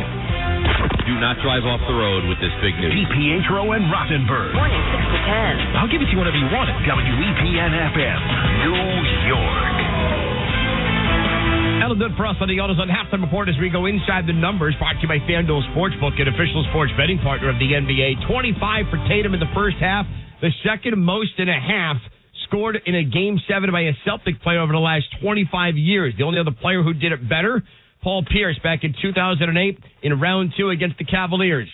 I see some similarities. Also, as we go back to Mike Cousins and Corey Alexander, that game was an epic Game 7. We could be in line for one today. Back to you guys at the Garden. Let's look at our star watch here, Kevin, and just compare. You mentioned Tatum and Brown. They've got 37 points. They've combined to shoot 14 of 27 and all 10 of the Celtics' free throws. Meanwhile, Embiid and Harden, 19 points.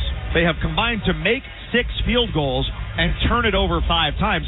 All things considered, Philadelphia should feel lucky to be down just by 3. They absolutely should, and when you consider your stars have had this type of performance, but they've been able to get a great supporting cast help when you think about what Tobias Harris has done. 8 points for him. P.J. Tucker with 11 points coming in that first quarter, and Tyrese Maxey in double figures with 10. So you mentioned that the Sixers are fortunate to be where they are right now without their stars playing great, but that's why they have 2 halves in this game. I expect to see an even better Joel Embiid and a better James Harden here in the second half.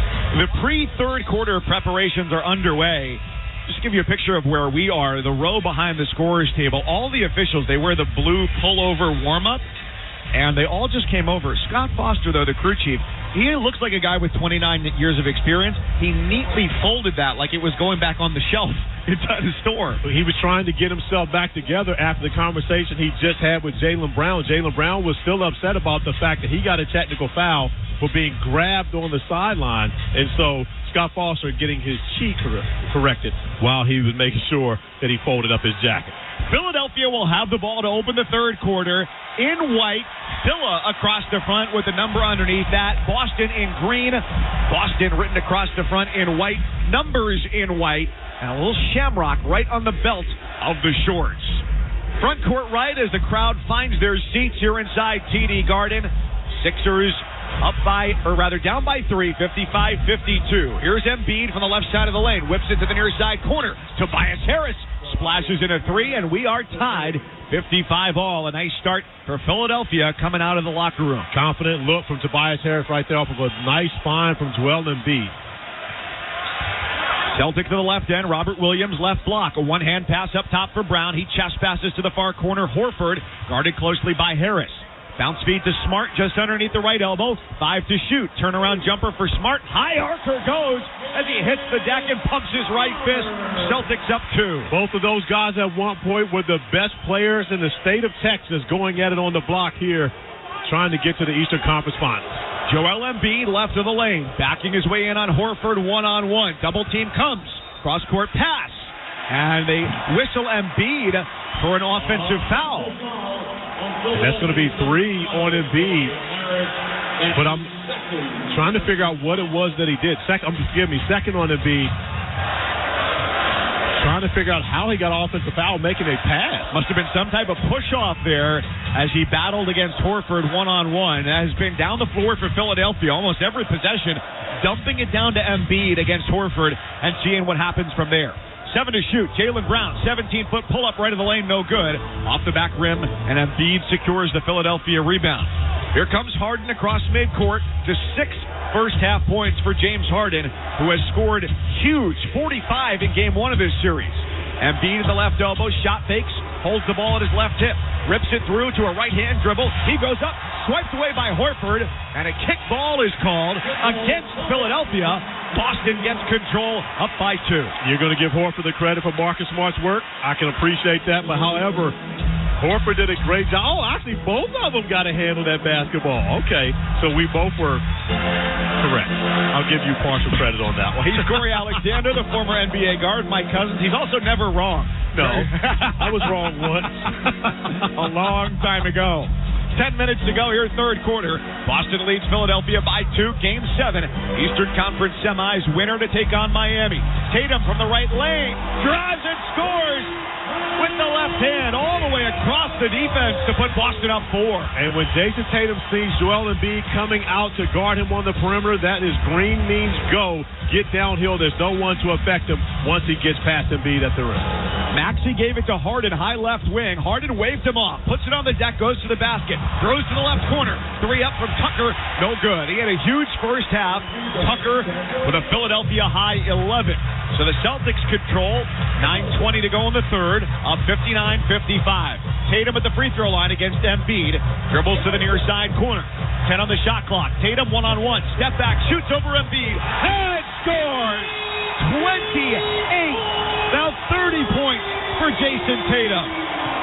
And patience from Jason Tatum. Embiid does a great job defending him to the rim, brings him back out onto the perimeter. It's almost taking the guy that can't swim out into deep water. And out there, Jason Tatum absolutely has an advantage over Joel Embiid. He is a shark in open waters. We've got 9:09 to go in the third. Celtics 62, Sixers 55. You're listening to the NBA on ESPN Radio and the ESPN app, presented by Indeed. Do you want to gain stability, benefits, and experience? As a youth development specialist with the City of New York, you can build a solid civil service career working with New York City's youth. Start earning over $47,000 in 3 months. You can get a $2,500 bonus, earn a pension, paid overtime, health care, and in just 5 years, over $60,000. Apply now at nyc.gov/YDS. Make a difference in the lives of our youth. Become a youth development specialist today. Learn more at nyc.gov/YDS. When you support City Harvest, you do more than just provide hundreds of millions of pounds of food to millions of hungry New Yorkers. You feed hope for a kid up in Parkchester. You feed confidence for a first-in-her-family Queens College freshman. You feed community for folks in Canarsie Park. You feed compassion for retired Staten Island nurses who continue to serve. You feed strength for office workers in Manhattan. When you support City Harvest, you feed good. Support us at cityharvest.org. To hit a home run, everything needs to line up perfectly. No different than finding the person you want to marry. When the time comes to propose, do what I did. Visit the engagement experts at London Jewelers. They'll make shopping for a ring easy and help you hit it out of the park. Let them help you pick or design the perfect ring to fit any budget from their 2 by London collection. London Jewelers is committed to getting it just right. So visit London Jewelers today at any of their 7 locations, including the newest location at the mall at Short Hills. Mention I told you to stop by and you'll get the Michael K. treatment. Get ready to save with Spectrum One. You get Spectrum Internet delivering fast and reliable speeds for $49.99 a month.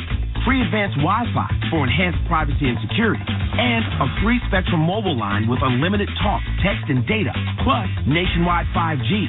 Go to spectrum.com/save more and use the Spectrum One savings calculator to see how much you can save today. Offer subject to change. Valid for qualified residential customers only. Service not available in all areas. Restrictions apply.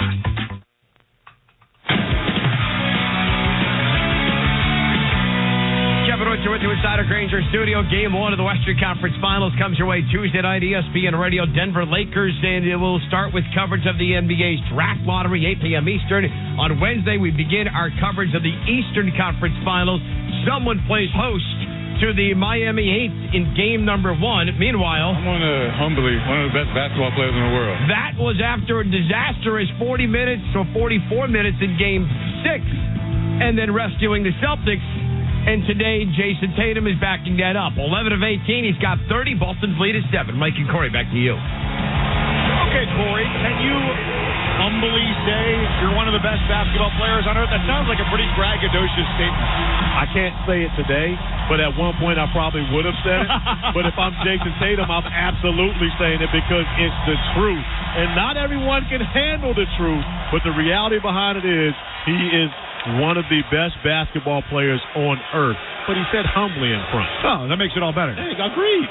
30 points for Tatum as Boston leads 62-55. 9 minutes to go in the third quarter here. Philadelphia with the ball, front court right. Harden at the right elbow, picks up his dribble, throws an overhead skip pass to the left corner. Tobias Harris launches a 3 that nearly sat as it rolled off the rim, but to the front. And Marcus Smart, who grabbed that rebound, is grimacing as he runs back up the floor. Keep an eye on that. Smart controls front court left. The high left wing guarded by Maxey, who stares into his eyes. Chest pass back up between the circles for Tatum. Takes a slow dribble to his right, crossover left. Takes a ball screen left from Williams. Top of the key 3 over Embiid. Oh! He can't be stopped tonight. Jason Tatum's got 33, and it's a 10-0 Boston run. This is the Jason Tatum that was the front runner for NBA MVP for the first 2 months of the regular season. That's what we're seeing here tonight. Philly has not hit a field goal in 3.5 minutes. They trail by 10. Harden with a step-back triple. And he silences this TD Garden crowd. Hit that right with a hand in his face from Al Horford. 65-58 Boston, 7:53 third quarter. Tatum snakes his way to the basket, gets fouled, throws it up.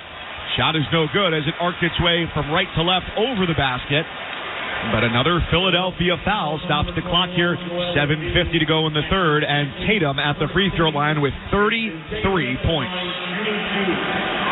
And the foul is on Joel Embiid, so a little cleanup from earlier. Thought there was a foul on Embiid. It was on Tobias Harris, who has 2, and Embiid now has a second personal as well. Tatum up to 34 points. He hits the first free throw. Malcolm Brogdon checks into the game for Boston as he replaces Robert Williams. And one thing to note, last game Grant Williams did not play for Boston.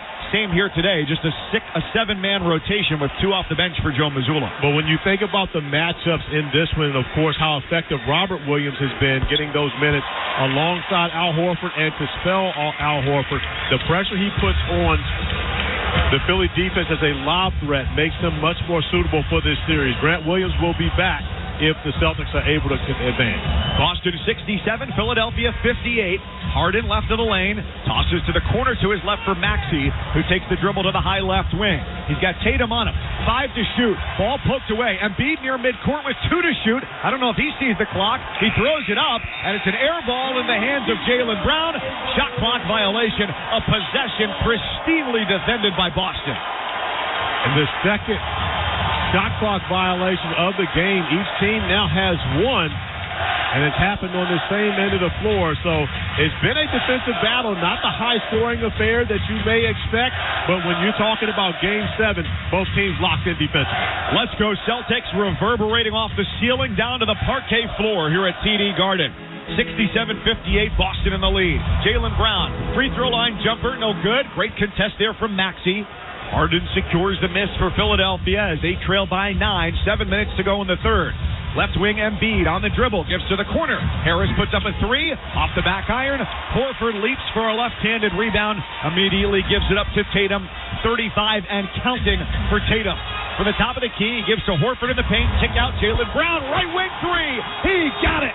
Largest lead of the night, 70-58 Celtics. Philadelphia's got to find a way to slow this thing down. High right wing, here's Embiid against Horford. 2 dribbles in, spins right, shot fakes, turnaround Jay. Short, Horford got a hand on it. Jaylen Brown had it, poked away Tobias Harris, but out of bounds off of Philadelphia.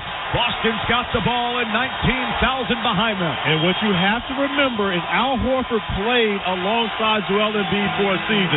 These guys went at it in practice. Part of the reason why Embiid was able to get better was because he was a teammate of Al Horford. Al Horford knows a lot of what he's doing. Tatum pulls up for 3. Got it again!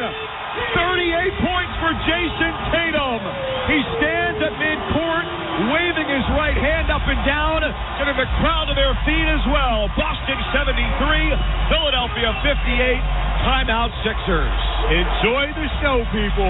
You don't see this every day. We don't often get Game 7. And we talked about Game 6, Jay, from last year against Milwaukee. Now we got Game 7, Jay.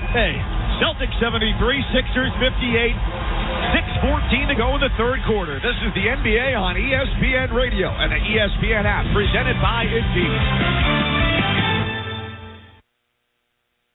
At Progressive, we love sports and saving you money, so we bundled them together. The final horse now in the gate, and they're off. They're starting off with a double toe loop jump, leaving a difficult 7-10 split as there's movement on the inside rail. Only 9 pins separate them now to head to the final quarter mile. They're neck and neck. It's down to the last frame. Here comes the axle jump. They bundled their home and auto insurance with Progressive. Win strike savings gold. Progressive Casualty Insurance Company, affiliates, and other insurers. Discount not available in all states or situations. O'Reilly. Make your tires shine with superior coverall tire shine at O'Reilly Auto Parts. Our professional parts people can help you choose the right cleaning supplies for your vehicle. Finish any great detail job with superior coverall tire shine. Right now, get 2 bottles for just $18. See store for details. Stop by your local O'Reilly Auto Parts or O'ReillyAuto.com. O'Reilly Auto Parts. Remember college? Early morning classes, all-night study sessions, and somewhere in there, maybe even a social life. 5-Hour Energy got you through.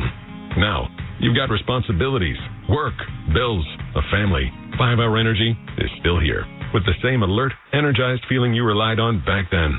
Every day, 5-Hour Energy helps millions just like you be at their best when it really matters. Rediscover 5-Hour Energy. We'll get you through again. For more information, visit 5hourenergy.com. NBAstore.com, the official online store of the NBA, and the world's largest selection of officially licensed NBA fan gear. With unique designs by Fanatics, Nike, and all the latest styles for every NBA team, plus one-of-a-kind products and authentic collectibles. Shop now and get today's special offer. NBAstore.com, a Fanatics experience.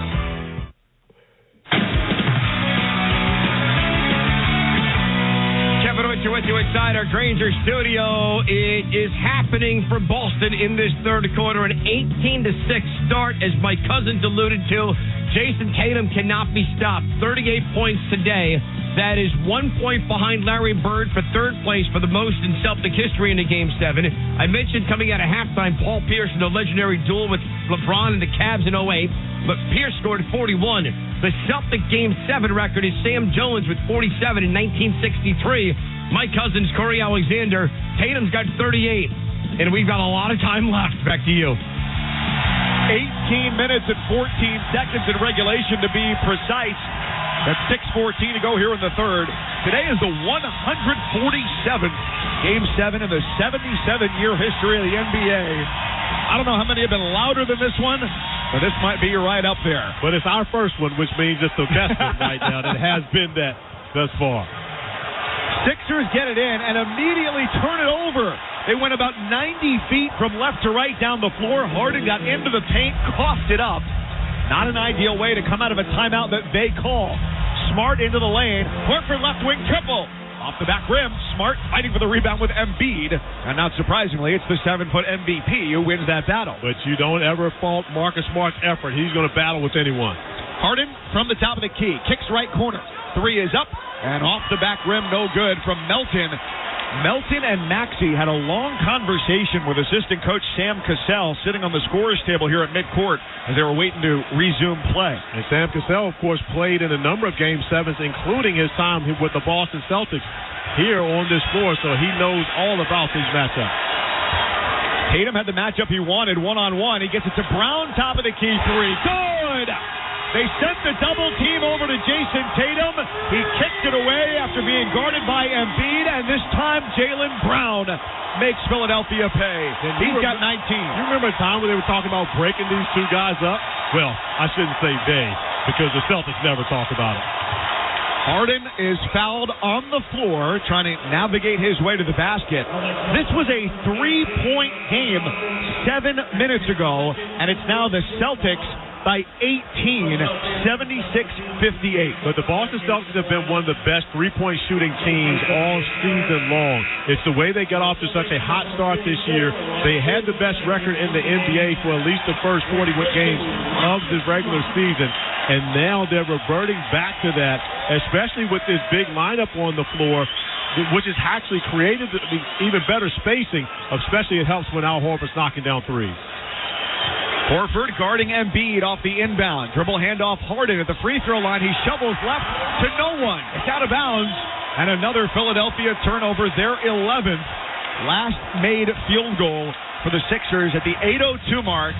And now 4:50 to go here in the third. And unless something changes significantly over the next 17 minutes or so of game action, this is going to be another one of those playoff games that's talked about regarded by James Harden. Tatum with a floater. And that was short, a lot of contact there. He does not get a whistle. Embiid dribbles over midcourt left to right, passes back to Harden, who's called for a backcourt violation. It looked like he caught it in the front court right, but the whistle from Eric Lewis, the official on the backside of the play, makes it another Philadelphia turnover. But the problem there is James Harden was in the basketball. He actually jumped to try to establish himself in the front court, but had not established himself in the front court before he caught that basketball. So that's why it was called a backcourt violation. For the first time in this game, Daniel House has checked in. It doesn't matter. It doesn't matter because of a three from Malcolm Brogdon.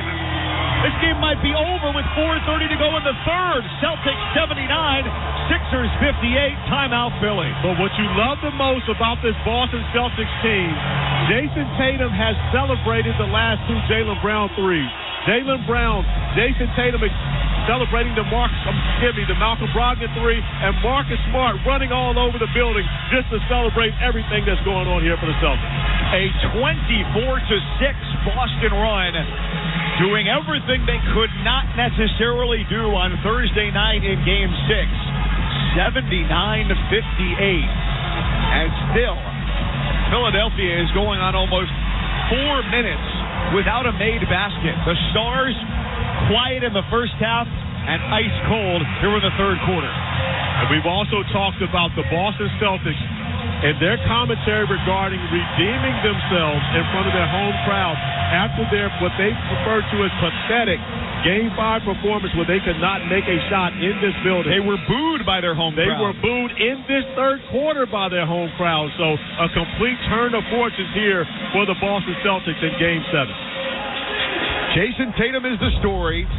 38 points, 13 of 21 from the floor. Jaylen Brown, an otherwise great game. Only half of that was 19. The trouble is for Philadelphia, Joel Embiid has 13. He's the MVP. The rest of their high scorers should not be 2 points behind Joel Embiid. But it's the defense of the Boston Celtics. That's the reason why it's been difficult for Joel Embiid. And you have to think about having both bigs on the floor and the ability they've had to guard Embiid with both Al Horford and Robert Williams on the court at the same time. Players back underway. Philadelphia into the front court right. They trail by 21. Maxey at the left angle. Guarded there by Brogdon. Sends it to the corner. Tucker drives baseline. Kicks. It's tipped out of bounds by Jaylen Brown with 5 seconds to go. He's got conversation and some spirited words with House, who was into the game for the first time here. He wanted him to slide up to the free throw line, extended to catch that pass, and House didn't move. And now Harden returns, and he's going to replace P.J. Tucker. And again, if you're ever in a scenario where P.J. Tucker has to be your playmaker, that is not a great recipe for success for the Philadelphia 76ers, and part of the reason why Doc Rivers getting James Harden back on the floor. And Marcus Smart in to guard Harden. From the baseline, Melton floats it up top. Embiid with an over-the-shoulder Willie Mays-like catch. 1 to shoot, fadeaway 3, double-teamed off the backboard. And that's a shot clock violation. Ball did not hit the rim. Even though D'Anthony Melton caught the basketball off the glass, it never hit the rim. So, shot clock violation, another strong defensive stand for the Celtics. Celtics in the green. They've got Jason Tatum bringing the ball over midcourt. Joined on the floor by Malcolm Brogdon, Jaylen Brown, Al Horford, and Marcus Smart. 3:55 to go third quarter. Celtics by 21. Horford to Smart in the left corner. A 3. No. And the rebound to House for Philadelphia. Philly here in the third quarter has turned it over 7 times, made 2 field goals. Harden against Horford, passes to the right, Melton into the corner from Maxey. Cross-court skip. House with a shot fake. Drives into the lane against Horford. Fades away. Leaves it way short with the right hand. Horford saves it on the baseline. Gets it into Brogdon. Celtics pushing right to left. Brogdon at the left angle. Bounces to his left for Tatum. Spins baseline. Looking for the reverse lay-in. And he's fouled hard by Embiid as Tatum takes a seat. Gets helped back up by Smart and walks calmly to the free throw line at the left side. And the opportunity for Jason Tatum now with 3:18 remaining in this third quarter to get to the free throw line for a 40-burger. So when you think about the fact of what Jason Tatum has been able to do through not yet 3 quarters in this game, and again, it hasn't been as though he's had to carry this team as he misses the first free throw. But it's not as though he's had to carry this team. They've gotten great production from so many different players, but he has stood out. He has been the star that shined the brightest here under the biggest lights. Crowd chanting MVP before his first free throw, and the second is good for Tatum, who's now got 39 points. 9 of those at the stripe, 12 from beyond the arc. Boston 80, Philadelphia 58. Harden between the circles.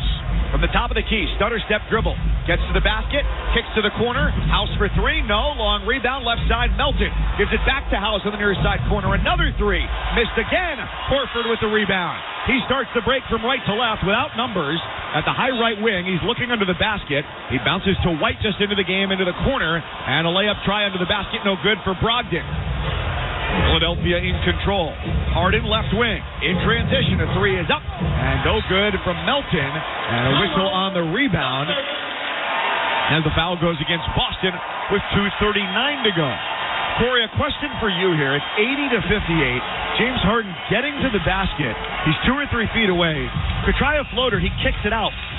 What is your thought on that? Floaters aren't going to help him at this point. They've got to make threes. And James Harden has made the right reads. You excuse the number of the turnovers that he had in this game, but he's made the right reads.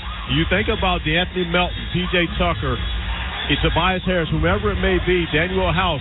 They've gotten the look necessary. They just haven't made them. They made those looks in the first half. We talked about P.J. Tucker, what he did in the first quarter, 11 points for him. But we also asked the question, can you sustain this? They have not been able to sustain that type of shooting, so therefore they can't take the pressure off of Joel Embiid in the post, and they can't take the pressure off of James Harden creating those driving lanes to be able to finish at the rim. Here's something that lays it out pretty clearly how good Tatum has been in the quarter, how poor Philadelphia has played offensively. Jason Tatum has got a game-high 39, 14 points alone in the third quarter. Philadelphia, 6 as a team. Well, you have to go back to quarter number 4 in Game 6 where Jason Tatum had 16 points and the Philadelphia 76ers only had 13 as a team. So this is not a uncommon trend in this series, especially over the last 2 games. But when there are no games left to be played, it is not a promising one for Philadelphia. That it is not. Which will endure a lot of questions going into the offseason if they come up short in this game. Right now they are scoreless the last 5 minutes and 23 seconds. This is Game 7 of the Eastern Conference semifinals here on ESPN Radio and the ESPN app from TD Garden, Boston, Massachusetts. Mike Cousins, Corey Alexander. This series between Boston and Philadelphia has been sensational, and the winner goes on to take on the Miami Heat for the right to play in the NBA Finals, where the Celtics lost to Golden State last year. Right wing 3, no good for White. Paul Reed, the big forward just into the game for Philadelphia. He played a couple of minutes in the first half. It's Harden, top of the key, launches a triple, rattles around no good, and into the waiting arms of Jason Tatum. 2:05 to go in the third. Boston 80, Philadelphia 58. Mike Cousins, we just hit 6 minutes of game time since the Philadelphia 76ers have scored. Not just made a field goal, since they have scored a point in this game. White left wing 3 is good. There was a drive and kick from Marcus Smart to get White into the action. His first points in 9 minutes. 83-58 Boston. From the top of the key, on the dribble, Maxey with a runner, and he ends the Philadelphia drought. He gets them to a paltry 60. They now trail by 23, 83-60, a minute 30, third quarter. A drought that lasted 6.5 minutes of game time. Brogdon turns the corner, right side, lays it up and in. Why not? He's in on the action as well. Brogdon now has 5 points. 85-60. Maxey at the free throw line. His J no good. Celtics with the board. A big difference maker in this game, too. Defensive rebounding for Boston. They have really limited any second chance opportunities for the Sixers. Another attribute to the two bigs being on the floor together. Tatum, straight on triple. He got it again! Jason Tatum with 42. He's now scored the second most in a Celtics Game 7 all time. 88-60, inside a minute to go here in the third quarter. Maxey up top, straight on against Smart. He steps back, launches a 3, wide to the right. Reed, the offensive rebound. His reverse lay-in try from right to left is no good. Tipped out of bounds off of Tatum. So Philadelphia keeps it. But you can bet in this building, somebody has suggested building a Tatum statue already. Well, there have been a number of firsts for Jason Tatum, so if he gets the first place in a Game 7 scoring, it would be nothing new. Still 12 and a half minutes to go in regulation. Harris from the right side drives in, blocking foul on Derek White. That's his second. We speak about those first. Jason Tatum, the first Boston Celtics in the storied history, the tradition of this great basketball organization, the first Boston Celtics to ever average 30 points per game, and that's including the legend, Larry Bird, of course, Paul Pierce, Bill Russell, all the greats that have worn the Celtics green and white.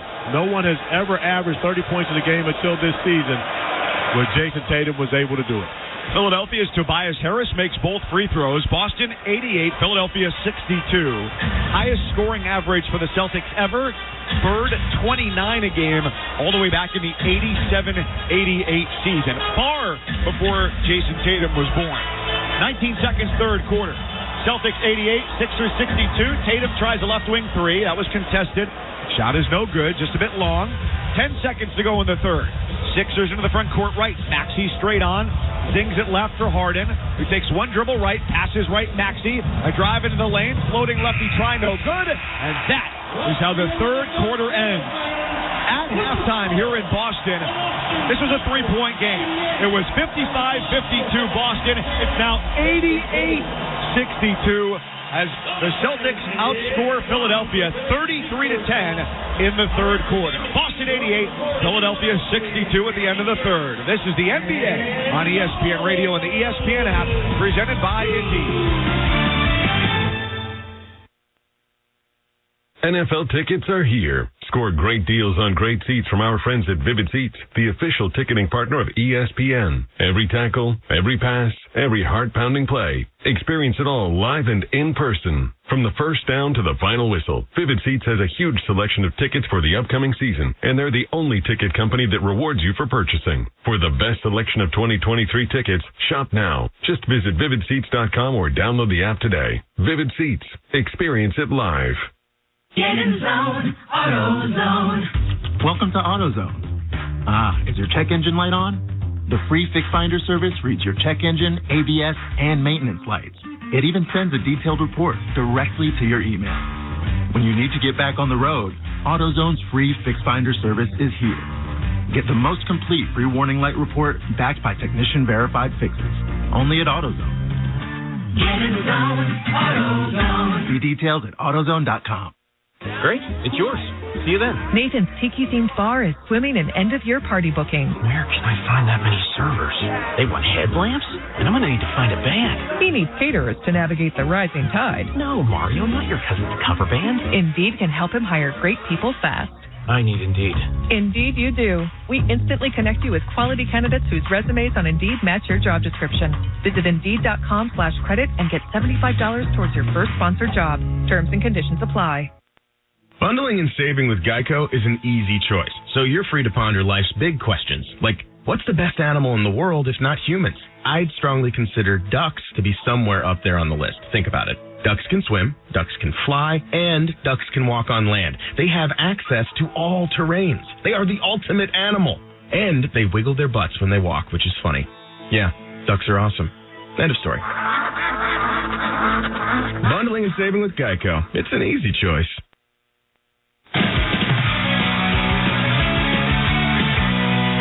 You're with you inside our Granger Studio. 12 minutes to go in Game 7 in Boston. Tatum, straight on triple. He got it again! Jason Tatum with 42. He's now scored the second most in a Celtics Game 7 all time. You guys remember growing up, or even if you still do if you're younger, and you're playing football in the backyard, and you're playing two-hand touch, maybe tackle, but you have to yell, blitz! When you want to blitz the quarterback? I feel like that's what Boston just did to Philly in the third quarter. 33-10. 88-62. Boston over the Sixers. We go to the fourth at the Rockets Garden with Corey Alexander. Here's Mike Cousins. And just how difficult of a third quarter was that for Philadelphia? Since the shot clock became a thing in the NBA, 10 points is tied for their fewest points in a playoff quarter ever. Since the start of the second quarter, Jason Tatum has just 2 fewer points than Philadelphia does. 33 Philadelphia, 31 for Tatum. So it's just about holding on to the lead here. 88-62 as we start the fourth. Mike Cousins, Corey Alexander with you from TD Garden. This was a 3-point game at the half in favor of Boston. Jaylen Brown, free throw line pull up, missed it short. Offensive rebound, Horford, kick out for Brogdon, a 3, no good. And same way the other end here, Philadelphia. This could be a lot of threes, Corey. It can be that, but as crazy as it seems for the Boston Celtics, they can't play this game at this point to not lose. They've got to continue to keep their foot on the gas pedal and continue to play to win, almost as though you're wiping away the score, starting over at 0-0. DeAnthony Melton hit a left corner 3. Jason Tatum tries to answer with a layup against Embiid. That falls short against the 7-footer. Here comes Harris into the front court to Embiid at the right wing to a dribble handoff Melton. Right elbow goes in against Horford, passes out into the waiting arms of Jason Tatum, doing a little bit of everything here today. Tatum with 42 points, 10 rebounds, 4 assists. Tatum at the free throw line, underhand toss out Horford. He gives it up for Brogdon at the right wing. Pass into the paint. Horford pushed it up with the right, missed it. Tipped up by Brogdon, no good. And Embiid, a Philly rebound, ahead, Harden into the front court, sings it to the corner. Melton with a right wing triple, no. And the only one there was Tobias Harris. His tip ends up with Horford. Boston 88, Philadelphia 65. 10:35 to go in the fourth quarter. James Harden, 9 points, Joel Embiid 13. So they've got a combined 22. Brogdon puts up a 3. You can't leave him open. I don't know what happened there. 91-65 Boston.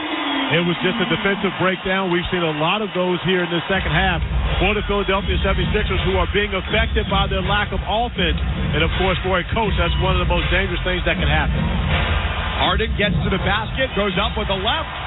Brown helps keep it short. 5-on-4 from right to left. Reverse lay-in in transition. It's Brogdon again.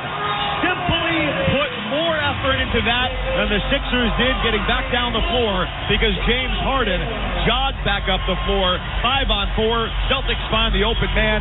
Timeout Philadelphia. It's 93-65. Boston over Philadelphia here in Game 7 in the fourth quarter. You're listening to the NBA on ESPN Radio and the ESPN app, presented by Indeed. Hey, Stan, what's different with you? You seem so calm and relaxed. Yeah, my commute to the city is so easy now that I take the Coach USA bus. I work in the office 3 days a week, and Coach USA offers me the cheapest rates. 90 days to use my 40-trip commuter book. Frequent, reliable buses at convenient times. A new app to buy my tickets digitally, free parking, and the safest drivers.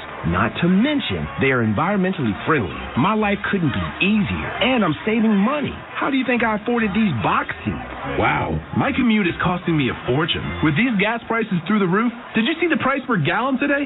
Parking, tolls, I can barely afford this hot dog. Well, my friend, I think you should switch to Coach USA. Then you can buy these seats next time. For schedules and fares, go to CoachUSA.com or download the Coach USA app to buy, store, and scan your tickets. Hi, I'm attorney John D'Agostino. If you've been injured, you need a lawyer who knows what you're going through. I understand how one accident can turn your whole world upside down. I've been there. When I was a kid, my father was up on a bulldozer when a brick wall collapsed. It almost killed him. The doctors had to amputate his leg, and he had to learn to walk again, while my mother went to work as a waitress just to pay the bills. I know what you're going through. I've been there. I now run D'Agostino & Associates, personal injury law firm I built right here in New York and New Jersey. For over 30 years, D'Agostino & Associates has been helping accident victims get every dollar they deserve. We've recovered millions of dollars for people just like you.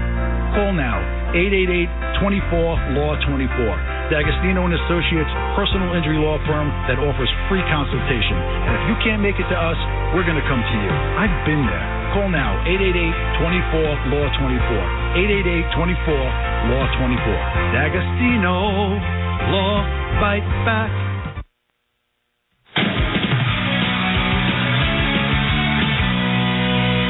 With you inside our Granger studio. Start your morning. Keyshawn, J. Will, and Max. They're followed by Graney each and every weekday morning, 6 a.m. to 10 a.m. Eastern. If you are a Sixer fan, unless something changes drastically over the final 10, I give you permission. Don't listen tomorrow. Don't do it. Sixers Twitter it's not pretty right now. Mike Cousins, Corey Alexander. It's a 28-point Boston lead here in Game 7, under 10 to go in the fourth. It was by that exact margin last year, 1 day off from today, that Boston beat Milwaukee in Game 7 of the Eastern Conference semifinals. That was behind a career day from Grant Williams. They hit a Game 7 record 22 three-pointers. And tonight it's Jason Tatum going for the Game 7 record books as we go into the fourth quarter here. Jason Tatum with 42, and he is 5 off of the best Game 7 performance ever offensively in a Celtics uniform. But eerily similar with the fact that they had to go on the road and win a Game 6 down 3-2 to be able to get the Game 7 back on their home floor. And as you mentioned, a very similar result to that series against Milwaukee a season ago. Tyrese Maxey hoists a 3 from the top of the key, and a foul caught on Derek White, who looks over at Eric Lewis, the ref, and goes, what? There was a good deal of separation there between Maxey and White, his defender. And they're actually going to go. Even meet the criteria for a flagrant foul for not allowing the shooter to land safely. So that's the replay process here. 9:47 to go. Celtics 93 and the 76ers 65. You mentioned it too. Game 6 of this series. Philadelphia's got the lead. They're at home. It really seems like an opportunity, if they lose this game, it went by the wayside for them to close it out with a crowd behind them. And instead, it was a crowd leaving early. But when you say they had a lead, the largest lead that Philadelphia had late in that game was 2 to 4 points. It was of course, Boston had a 16-point lead early in that game. Philly came back. And then, of course, it was a seesaw battle throughout the third quarter and really the beginning of the fourth quarter until Jason Tatum exploded, knocked down those 4 threes in the last 4 minutes of the fourth quarter of that game to blow it away. So, again, having a lead, yes, but it was not a significant lead. Sorry, foul penalty one, not allowing the shooter to land safely and for the potential for injury. It'll be 3 shots and the ball. Oh, rough sequence there for Derek White. I'm going to throw your own words back at you, though. At halftime, you said, hey, you only got to win by 1. That's it. That's the concern. When you come into a scenario, it doesn't matter what sport you play. All you have to do is win by 1 point. That's all that matters most. And right now, the Boston Celtics blowing this thing open in the third quarter. The lead was at 28, now at 27 with Tyrese Maxey making that first free throw. And here comes Maxey's second. Nobody else standing around the lane as he shoots those first 2. And here comes the third as well. 93-67, Boston in front of Philadelphia. Game 7 on the line here. And the third free throw good as well with 9:47 left in the fourth quarter. And one of the things that we asked Doc Rivers in our pregame interview was, you got to beat Harden, Maxey. Are you going to be able to win if any of those guys has an off night? He was confident about it, but I don't think that he thought all of them would have off night. He said they could survive if one of them had an off night. I personally thought that all 3 of them had to be, above average to be able to get a win here in this environment, because we know what the stakes were and how the Boston Celtics were going to approach it, especially from a defensive standpoint. Embiid drives to the basket left side, lays it in to make it a 23-point game. 93-70, Boston out in front. 9:20 to go. Tatum top of the key, chased by Embiid, going to the basket right side, lays it up and in. Jason Tatum's got 44, and the Celtics are back up 25, 95-70. Tyrese Maxey all the way near midcourt, guarded by White. Takes a screen to the baseline, floats it up. It's wiped away by Tatum, but it's called goaltending. He looks up at the replay monitor to have a look, but Scott Foster says he got it after it hit the glass. Joe Mazzulla going to his bench to see if that should be challenged. Of course, 9 minutes remaining, but you have the big 23-point lead. Marcus Smart actually looked... Timeout's been called to challenge the goaltending called on the floor. Marcus Smart looked at Joe Mazzulla and said, don't challenge it, but the bench behind them said to challenge it, so Mazzulla going to use his challenge here, 9 minutes remaining. Most likely won't need it down the stretch, so trying to save those 2 points. With the review, exactly 9 minutes to play in regulation. The Celtics 95 and the Sixers 72. This is the NBA on ESPN Radio and the ESPN app, presented by Indeed. Scott for Scots here.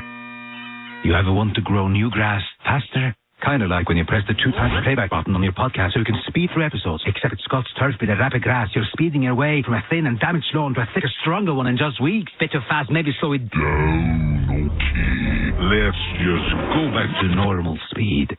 Get a bag of Scott's Turf Builder Rapid Grass today. It grows grass 2 times faster than seed alone when applied at the new lawn rate, subject to proper care. Feed your lawn. Feed it. O'Reilly. Get your vehicle ready for spring during Clean Car Month at O'Reilly Auto Parts. Pro X1 exterior cleaning and detailing products provide professional results and show quality shine for your vehicle. Right now, pick up Pro X1 Snow Foam Car Wash 2 for just $15. See store for details. Pro X1 exclusively at your local O'Reilly Auto Parts or O'ReillyAuto.com. O'Reilly Auto Parts. At At Navy Federal Credit Union, our members are at the very heart of our mission. That's why this Military Appreciation Month, we thought you might want to hear a special thank you message from your friends and family. I want to give a shout out to my brother Will, who's currently serving as a major in the Army. Happy Military Appreciation Month. Hi, I'm wishing my pops, retired Colonel Stephen Sheehan of the United States Marine Corps, a happy Military Appreciation Month. And from all of us here, happy Military Appreciation Month. Commitment connects us. Navy Federal Credit Union. Our members are the mission. Insured by NCUA. 5-Hour Energy wants to give you a $25,000 Eco Charger electric ATV. Just buy any 5-Hour Energy product, snap a photo of your receipt, and upload the photo at 5hecharge.com. You could win a $25,000 Eco Charger electric ATV. Sweepstakes ends June 30th. No purchase necessary to enter. For rules and how to enter without purchase, go to 5hecharge.com. Charge up your summer with 5-Hour Energy. Enter today.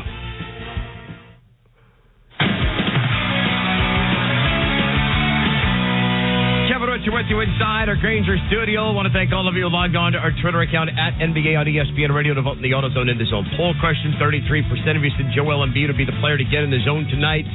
It has not been the case. The answer is Jason Tatum. Tatum has got 44 points. If this holds over the final 9 minutes with Boston up 95-72, Mike Cousins, Corey Alexander, we're heading to a Mickey Mouse redo. And what that means is the final 4 teams remaining will be the exact final 4 teams we had in the bubble. And pretty much the main cast of characters will be there as well. Back to you guys. Does it come with a character breakfast? Of course, you would be thinking that, but you know breakfast is my most important meal of the day, so I'm with you on that. Thank you for coming up with it. If Kevin is involved and we can get some pancakes, that makes it a character breakfast. I just would love to see the studio camera on Kevin Winter right now. And the way that he is reacting, especially in the third quarter. Noted Boston sports fan Kevin Winter. When Jason Tatum goes off, I want to see how many times he actually jumped out of his chair.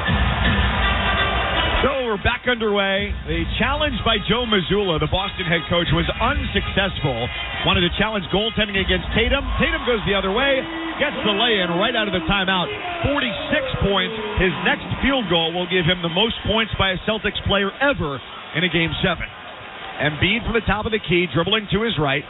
Drops it off with Harris, who takes a left-handed dribble to the free throw line, to the block, lays it up, and scores 97-74. Boston with 8:27 to go in the fourth quarter. Now, let me give you a caveat to that. In a play-in game, Jason Tatum scored 50 points on this Not the floor. playoffs. I know it's not the playoffs. However, it's also not the regular season. When will they make that change in the rule? Magical mystery land of the play-in round. Tatum back to the basket, goes up, and he's fouled by Maxey, who was more so hugging Tatum's arm than making a play on the ball there. And Tatum goes to the free throw line with 8:08 to go in the fourth, and 46 points on the night. What Jason Tatum's done a great job of throughout this entire game is taking advantage of the mismatch. When they put smaller players on him, he's gone to the post. He's played physical on offense and gotten himself to the free throw line.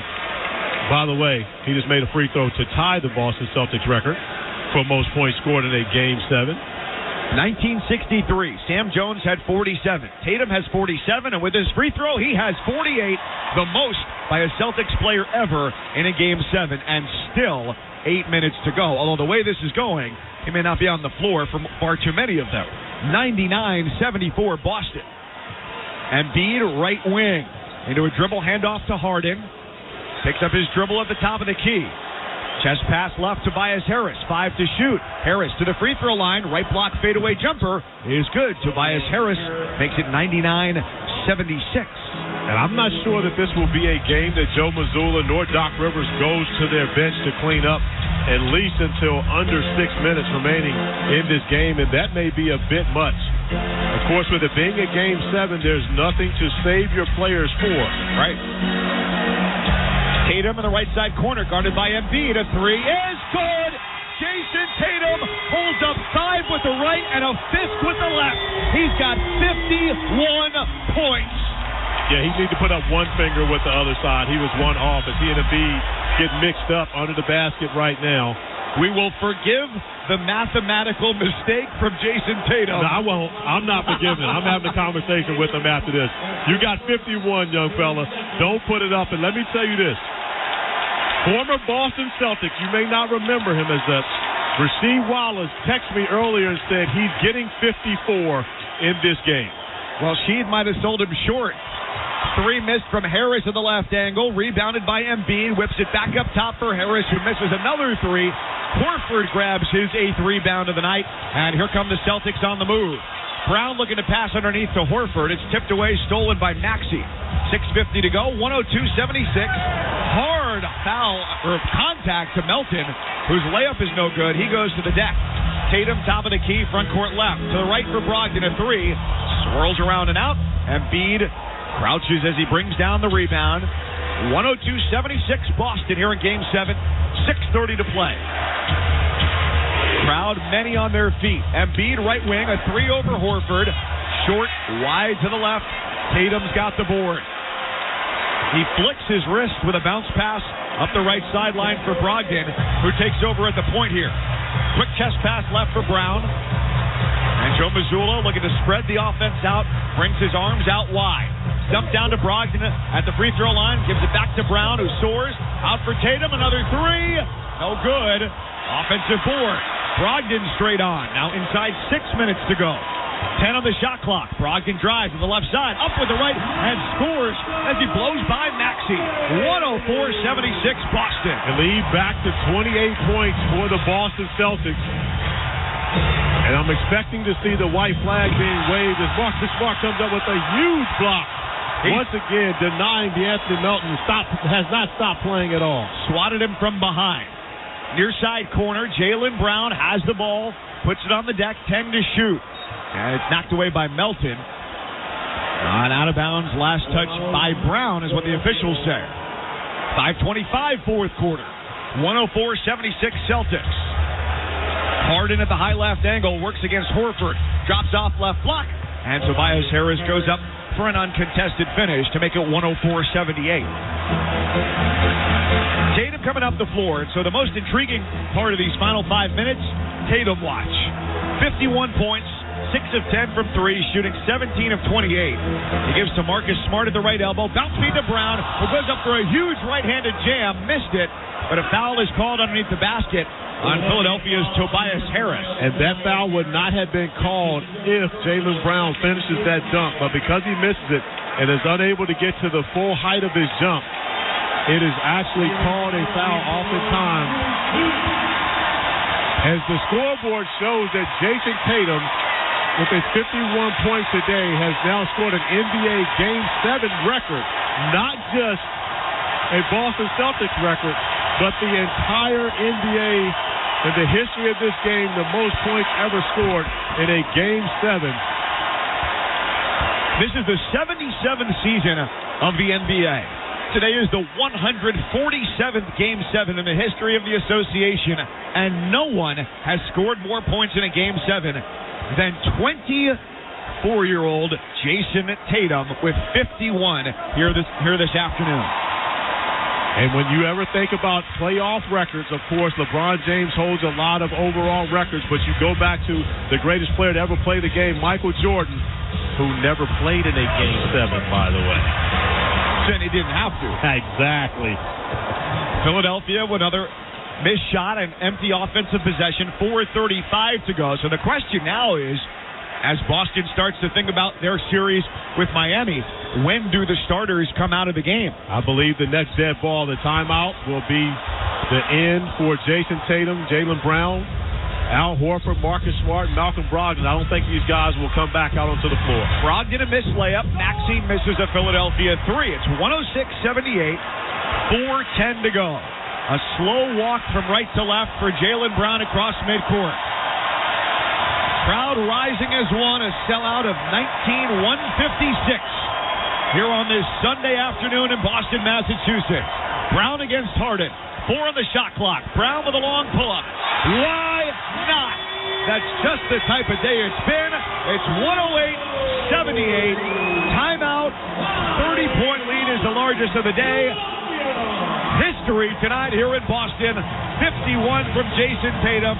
Marcus Smart stands on the far sideline, pumping up the crowd, and there's not much else to do here in these final 3 minutes and 52 seconds, except write an obituary for the Sixers and look ahead for the Celtics. And we've talked about this rivalry is the most frequently played Game 7 matchup in NBA history between these two teams. And adding insult to injury, Jaylen Brown, after going to the mid-range to pull up, knocking down the shot, runs down the floor, letting the entire crowd know that James Harden is too small to guard him. Today's attendance, 19,156. That's a full house. That number is brought to you by Vivid Seats, where you earn rewards with every purchase. Vivid Seats Rewards is your ticket to more tickets. Vivid Seats. Life happens live. Well, this is the 8th Game 7 between the Celtics and the Sixers. Boston has won 5 of the previous 7. And in NBA history, no team has a better winning percentage in Game 7 than the Celtics, who will improve to 27-9 in Game 7s. And as they break the time out here, Philadelphia has gone a little bit further down the bench, but Boston has not entirely gone further down the bench. Luke Cornett is out onto the floor. Jason Tatum is also still out there, along with Jaylen Brown, Malcolm Brogdon, and Marcus Smart. So it's Cornett, the big fella, against Paul Reed. Furkan Korkmaz, the 6th year out of Turkey, off the bench for Philadelphia for only the 3rd playoff game this postseason. He stopped at the rim. Jaylen Brown still going to work, top of the key. All is poked away. He's got 10 to shoot, 3:25 to play. Boston leads by 30, 108-78. And it looks like a foul called. They're going to get Jade Springer for that one. Yeah, Jade Springer pushing down Jaylen Brown as he goes to set the screen, and now Joe Mazzulla will get the starters off the floor. He wanted to make sure they had an opportunity to get their righteous due with their standing ovation. They just showed his mom, Brandy, here, the native of St. Louis, a star in high school at Chaminade Prep, a star at Duke, and has taken over here in Game 7 of the Eastern Conference semifinals. Malcolm Brogdon, a line drive triple, rattles in and out. You mean they show Brandy? Did they show Deuce? You know he's going to be on TV. Because I was about to say, that's the true star. You want to talk about the Deuce is the star. Jason is second. That's Jason Tatum's son. Daniel House with a layup at the other end. 108-80, 2:55 to go. Joe Mazzulla going to go one by one to get his stars off the floor. Jaylen Brown most likely coming out next. As my God, Sam Hauser, wahoo wah, is at the scores table ready to check in. The University of Virginia graduate on a drive, House to the basket, stuffs it with the right hand, uncontested. I like that move by Mazzulla as well, to do it one by one. Allow these guys to get their due. Again, they redeemed themselves. This is a team that was booed in the third quarter of Game 5 here less than a week ago. And they have shown up in a big way here this afternoon to find a way to get to the Eastern Conference Finals. Brown backing down, right side of the lane, fades away, turns and scores. 25 points for Jaylen Brown, which will be overshadowed by an NBA Game 7 record 51 from Jason Tatum, but that is a heck of an afternoon for Jaylen Brown, who scored 25 or more now 6 times in the postseason. He goes to the bench. Hauser checks in. Pritchard is in for Marcus Smart. The bench is officially emptying out here for the Boston Celtics. Here comes Champagnie off the bench as well.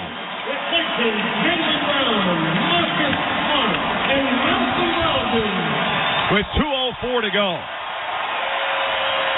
110-82 Boston. 2 minutes to play in the quarter. If you left this game at halftime and have just returned, you would not believe the way that things played out. It was 55-52 Celtics at the half. They outscored Philadelphia 33-10 in the third quarter. And really, in retrospect, here is Champagnie lays it in off the feed from Williams. The game was over with 5 minutes to go in the third quarter. It absolutely was. And Jason Tatum happened at that point. The 25 points in the first half was not enough to separate the Celtics from the Sixers. But what he did in the third quarter was a difference maker for the Boston Celtics.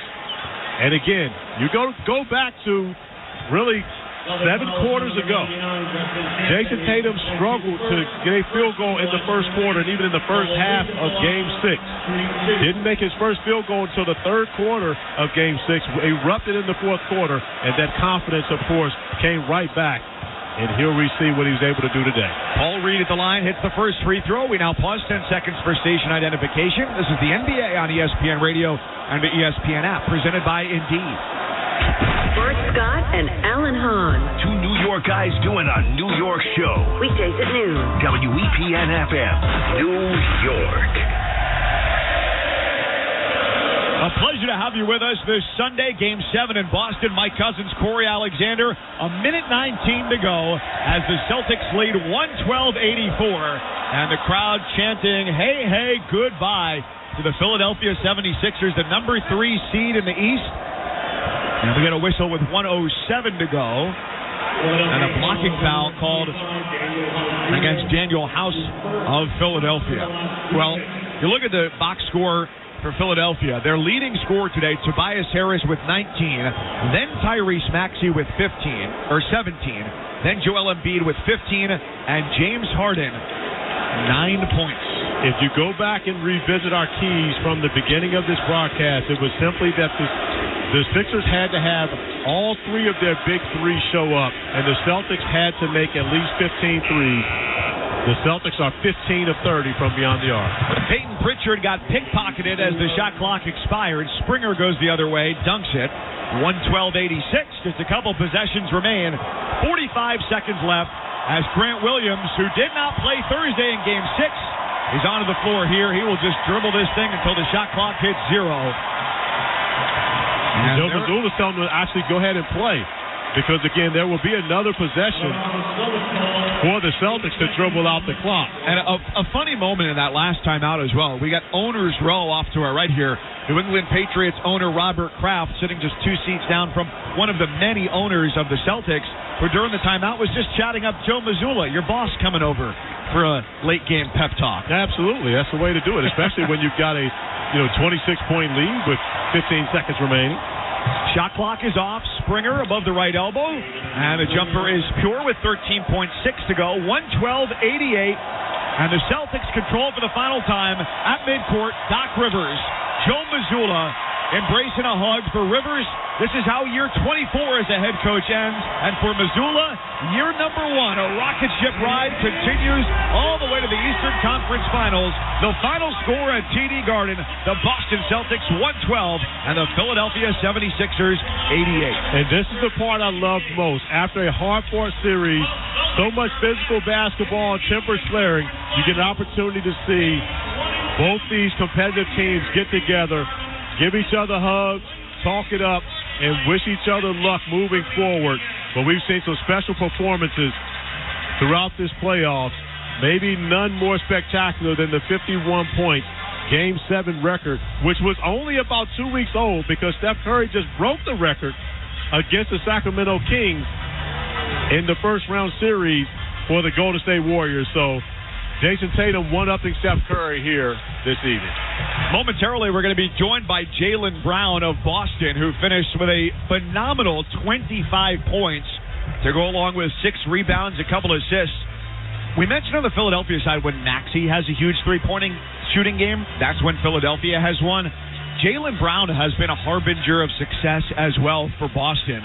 This is now the 6th playoff game for him this postseason where he scored at least 25, and Boston is 5-1 in those games. Brown right now at midcourt, locked in a long hug and a conversation with Tyrese Maxey. It was not long ago that Brown was in Maxey's shoes as the young up-and-comer in the NBA. This is year 7 for Jaylen Brown. Maxey just finished his 3rd season. Yes, and again, the embrace between Jason Tatum, Joel Embiid, getting an opportunity to see these two guys talk it up, as well as Jaylen Brown and Joel Embiid. Tremendous amount of respect from each and every one of these players, and of course, as they always compete. But what I love most is seeing Marcus Smart doing a jersey swap. I can't see whose jersey it actually is, but doing a jersey swap here on the playoff floor. Well, you got to do it now. It gets a little bit harder once everybody goes their separate ways for the postseason. And this continues a great run for the Celtics, who have now won 4 straight Game 7s. Going back to 2018 was their last loss, and they won 2 last year. They did it in the Eastern Conference Semis against Milwaukee. They did it in the Eastern Conference Finals against the Heat on the road, and they do it here to set up a rematch with the Miami Heat. And I did find out who the jersey swap was with. Yes? It was with the other great player from Texas. It was Tyrese Maxey. So it was Marcus Smart and Tyrese Maxey. We talked about the matchup between those guys who both at one point were the best players from the state of Texas coming out of high school, and they had the jersey swap happen here after this 7-game series. When the jersey swaps and the daps and handshakes, hugs and high fives are all done, Jaylen Brown will be joining us momentarily here from TD Garden after a 112-88 Boston Celtics victory. As he comes over to put on the headset, Jaylen Brown, all smiles here on ESPN Radio. My cousin's Corey Alexander along with Jaylen Brown. You've said it since you were in high school. Faith, consistency, hard work pays off. What happened today? Today was a manifestation of that. You know, we felt like we were the better team, and we dropped some games early in the series. And tonight, the crowd got behind us. We guarded our ass off, and we came out and was able to get a little storm going, and they couldn't recover. JB, you didn't wear the mask in Game 6. You came back with the mask to start this one. Then you take it off, and, of course, as soon as you take it off, you get hit in the face. What are you thinking? Of course, I know you're in pain, but as you're on the ground. My nose starts bleeding, but, hey, I'll take it. Whatever it is you got to do to win, you got to do it. Coming into this game, both of you in Philadelphia had won 2 games on the road. How much did this atmosphere here today factor into your success? I think it was everything. When our energy is like this, the crowd is like this, we feed off of it. You know, you can hear them in the background right now, and the game is over. You know, to be able to energize us, to help us get stops when we get tired, we need that. You know, I called the Garden out, and they responded, and we need that going forward. Jaylen, how important was it for you guys to really get back here after that Game 5 performance and redeem yourselves from what happened in that game? And, of course, where, you actually got a couple of boo birds from this crowd. Yeah, we came out flat, and we probably deserved some of those. We came out a little bit flat, but, we was able to respond, bounce back, get a big win in Game 6. JT, 2 great back-to-back performances, and now we're going to the Eastern Conference Finals. How do you feel about taking on Miami? We familiar with them. I guess it's the trilogy, right? Played on this the 3rd time playing in the Eastern Conference Finals, so it should be fun. All right, Jaylen Brown, thanks so much. All right, thank you, guys. Jaylen Brown at 25 points in a victorious effort here tonight. Boston Celtics eliminate the Philadelphia 76ers, and they're on for us. Jaylen Brown, maybe he's already got some headlines set up there, the trilogy.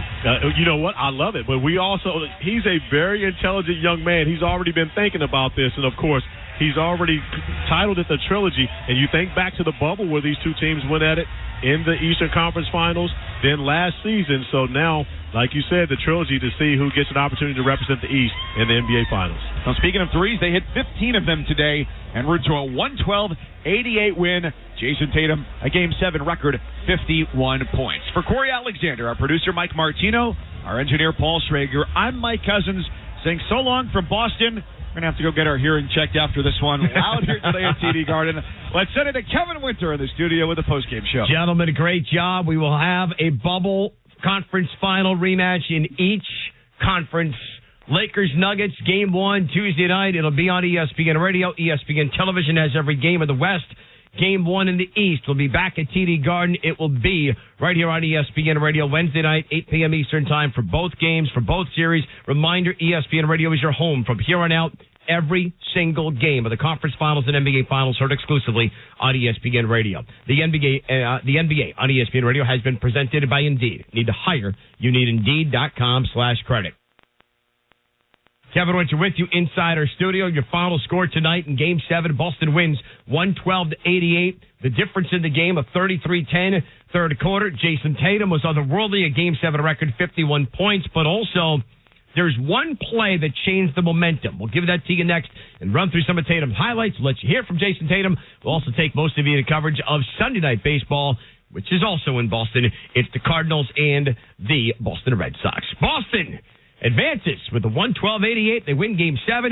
Celtics in the Heat on Wednesday night in the Eastern Conference Finals for the second straight year. This is the NBA playoffs on ESPN Radio, the ESPN app. NFL tickets are here. Score great deals on great seats from our friends at Vivid Seats, the official ticketing partner of ESPN. Every tackle, every pass, every heart-pounding play. Experience it all live and in person. From the first down to the final whistle, Vivid Seats has a huge selection of tickets for the upcoming season, and they're the only ticket company that rewards you for purchasing. For the best selection of 2023 tickets, shop now. Just visit vividseats.com or download the app today. Vivid Seats. Experience it live. Get in the zone, AutoZone. Welcome to AutoZone. What are you working on today? Thinking about gas mileage. You know, changing your oil with a full synthetic oil like Valvoline Advanced can help your engine get more miles. Right now, buy a 5-quart jug and get a free STP Extended Life Oil Filter. That's right, free. Get started on your next job today with the parts you need, when you need them, at AutoZone or AutoZone.com. Get in the zone, AutoZone. Restrictions apply. A lot of new enrollments, huh? Braylon, Braden. Monique's daycare is crawling with new arrivals. Hey, sweetie, are you hungry? She needs more early childhood educators. Did your sock slip off again? And a nap. Hey there, little guy. Okay. Whoa. Indeed can help her hire great people fast. I need Indeed. Indeed you do. We instantly connect you with quality candidates whose resumes on Indeed match your job description. Visit Indeed.com/credit and get $75 towards your first sponsored job. Terms and conditions apply. Broken bricks, falling fences, damaged doors, Gorilla Glue. Of course. It's incredibly strong and 100% waterproof and bonds, well, virtually everything. While you're at it, look for Gorilla Tape, a heavy-duty double-thick duct tape, and Gorilla Super Glue, great for all your quick fixes and repairs. There's also Gorilla Epoxy, Gorilla Wood Glue, Gorilla Construction Adhesive. Of course. You get it. If you can break it, Gorilla can fix it. For the toughest jobs on planet Earth. This copyrighted broadcast of the National Basketball Association may not be retransmitted, reproduced, rebroadcast, or otherwise distributed or used in any form without the express written consent of the NBA.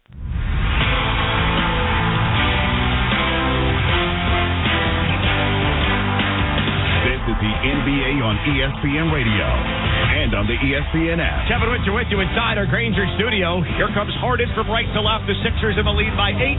His layup with the left, no good, and knocked away. I say he turned it over as he collided with Jaylen Brown, who is down under the left side basket, holding his face. That is not good news because you remember February 8th against Philadelphia was when he injured his face. That was a collision with his own teammate, Jason Tatum, and he wore the mask in the first quarter. He took it off here in the second. He is still laying in front of the bright green basket stanchion at the left side. That happened in the second quarter. James Harden was also given a flagrant foul. Boston was about to go down 10. Instead, a 4-point possession, a steal, a basket. You're down 2, 39-37. Timeout, Doc. This game was never the same since. Our game flow brought to you by Progressive Insurance. Looking for a career path with flexibility and great pay and benefits? Go to progressive.com/careers and apply online today. Tatum, top of the key, takes a Williams screen left, gets to the left elbow, turns his back to the basket, keeps his dribble alive, bullies his way in against Maxey, shoots, and scores. Jason Tatum, unstoppable, 22 points. Passes back for Tatum, takes the dribble to his left, pull up, left wing 3 in the air, good! 25 first half points for Jason Tatum. Boston is alive. The Celtics 55 and the Sixers 52. That's our score at halftime. The 25 for Tatum, the second most in any half in a Game 7 in Celtic playoff history. Paul Pierce scored 26 back in 2008. 3-point game at the half, right? This is going to be an awesome second half. This is going to be outstanding. It was for one fan base. Tatum at the free throw line against Embiid. Dribbles to the near side corner. 10 on the shot clock. Tatum one-on-one. Step back. Shoots over Embiid. And scores! Now 30 points for Jason Tatum. Best pass back up between the circles for Tatum. Takes a slow dribble to his right. Crossover left. Takes a ball screen left from Williams. Top of the key. 3 over Embiid. Oh! He can't be stopped tonight. Jason Tatum's got 33, and it's a 10-0 Boston run. Tatum pulls up for 3. Got it again! 38 points for Jason Tatum. He stands at midcourt, waving his right hand up and down, getting the crowd to their feet as well. Boston 73, Philadelphia 58. Timeout Sixers. Tatum had the matchup he wanted, one-on-one. He gets it to Brown, top of the key 3. Good! They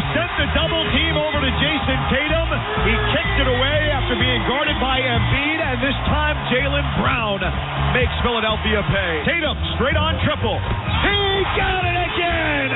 Jason Tatum with 42. He's now scored the second most in a Celtics Game 7 all time. That's our three-pointer of the game, brought to you by Navy Federal Credit Union, proud to serve members of the Armed Forces, DOD, veterans and their families. Our members are the mission. Learn more at NavyFederal.org. In the third quarter, it was a surrealistic nightmare for the Philadelphia 76ers. They get outscored 33-10. Jason Tatum goes ballistic, and he wasn't done. And Tatum goes to the free throw line with 8:08 to go in the fourth. And 46 points on the night. He just made a free throw to tie the Boston Celtics record for most points scored in a Game 7. 1963, Sam Jones had 47. Tatum has 47, and with his free throw, he has 48, the most by a Celtics player ever in a Game 7. Tatum in the right side corner, guarded by Embiid. A three is good! Jason Tatum pulls up 5 with the right and a fist with the left. He's got 51 points. Yeah, he needs to put up one finger with the other side. He was one off as he and Embiid get mixed up under the basket right now. We will forgive the mathematical mistake from Jason Tatum. No, I won't. I'm not forgiving it. I'm having a conversation with him after this. You got 51, young fella. 2 weeks ago, we had Game 7, Kings-Warriors. Steph Curry dropped a 50-burger on the road in Sacramento. Jason Tatum, 2 weeks later, scores 51. It's your Getting It Done Play the Game, brought to you by Grainger. Winning on the court and on the job takes teamwork. Put Grainger on your team for supplies and solutions for every industry. Find your winning edge at Grainger.com. In the end, Tatum for 51, Brown for 25. Boston hammers Philadelphia 112-88. Up next on the NBA Tonight postgame show, we will hear from Jason Tatum with Lisa Salters. That's next. This is the NBA Playoffs on ESPN Radio.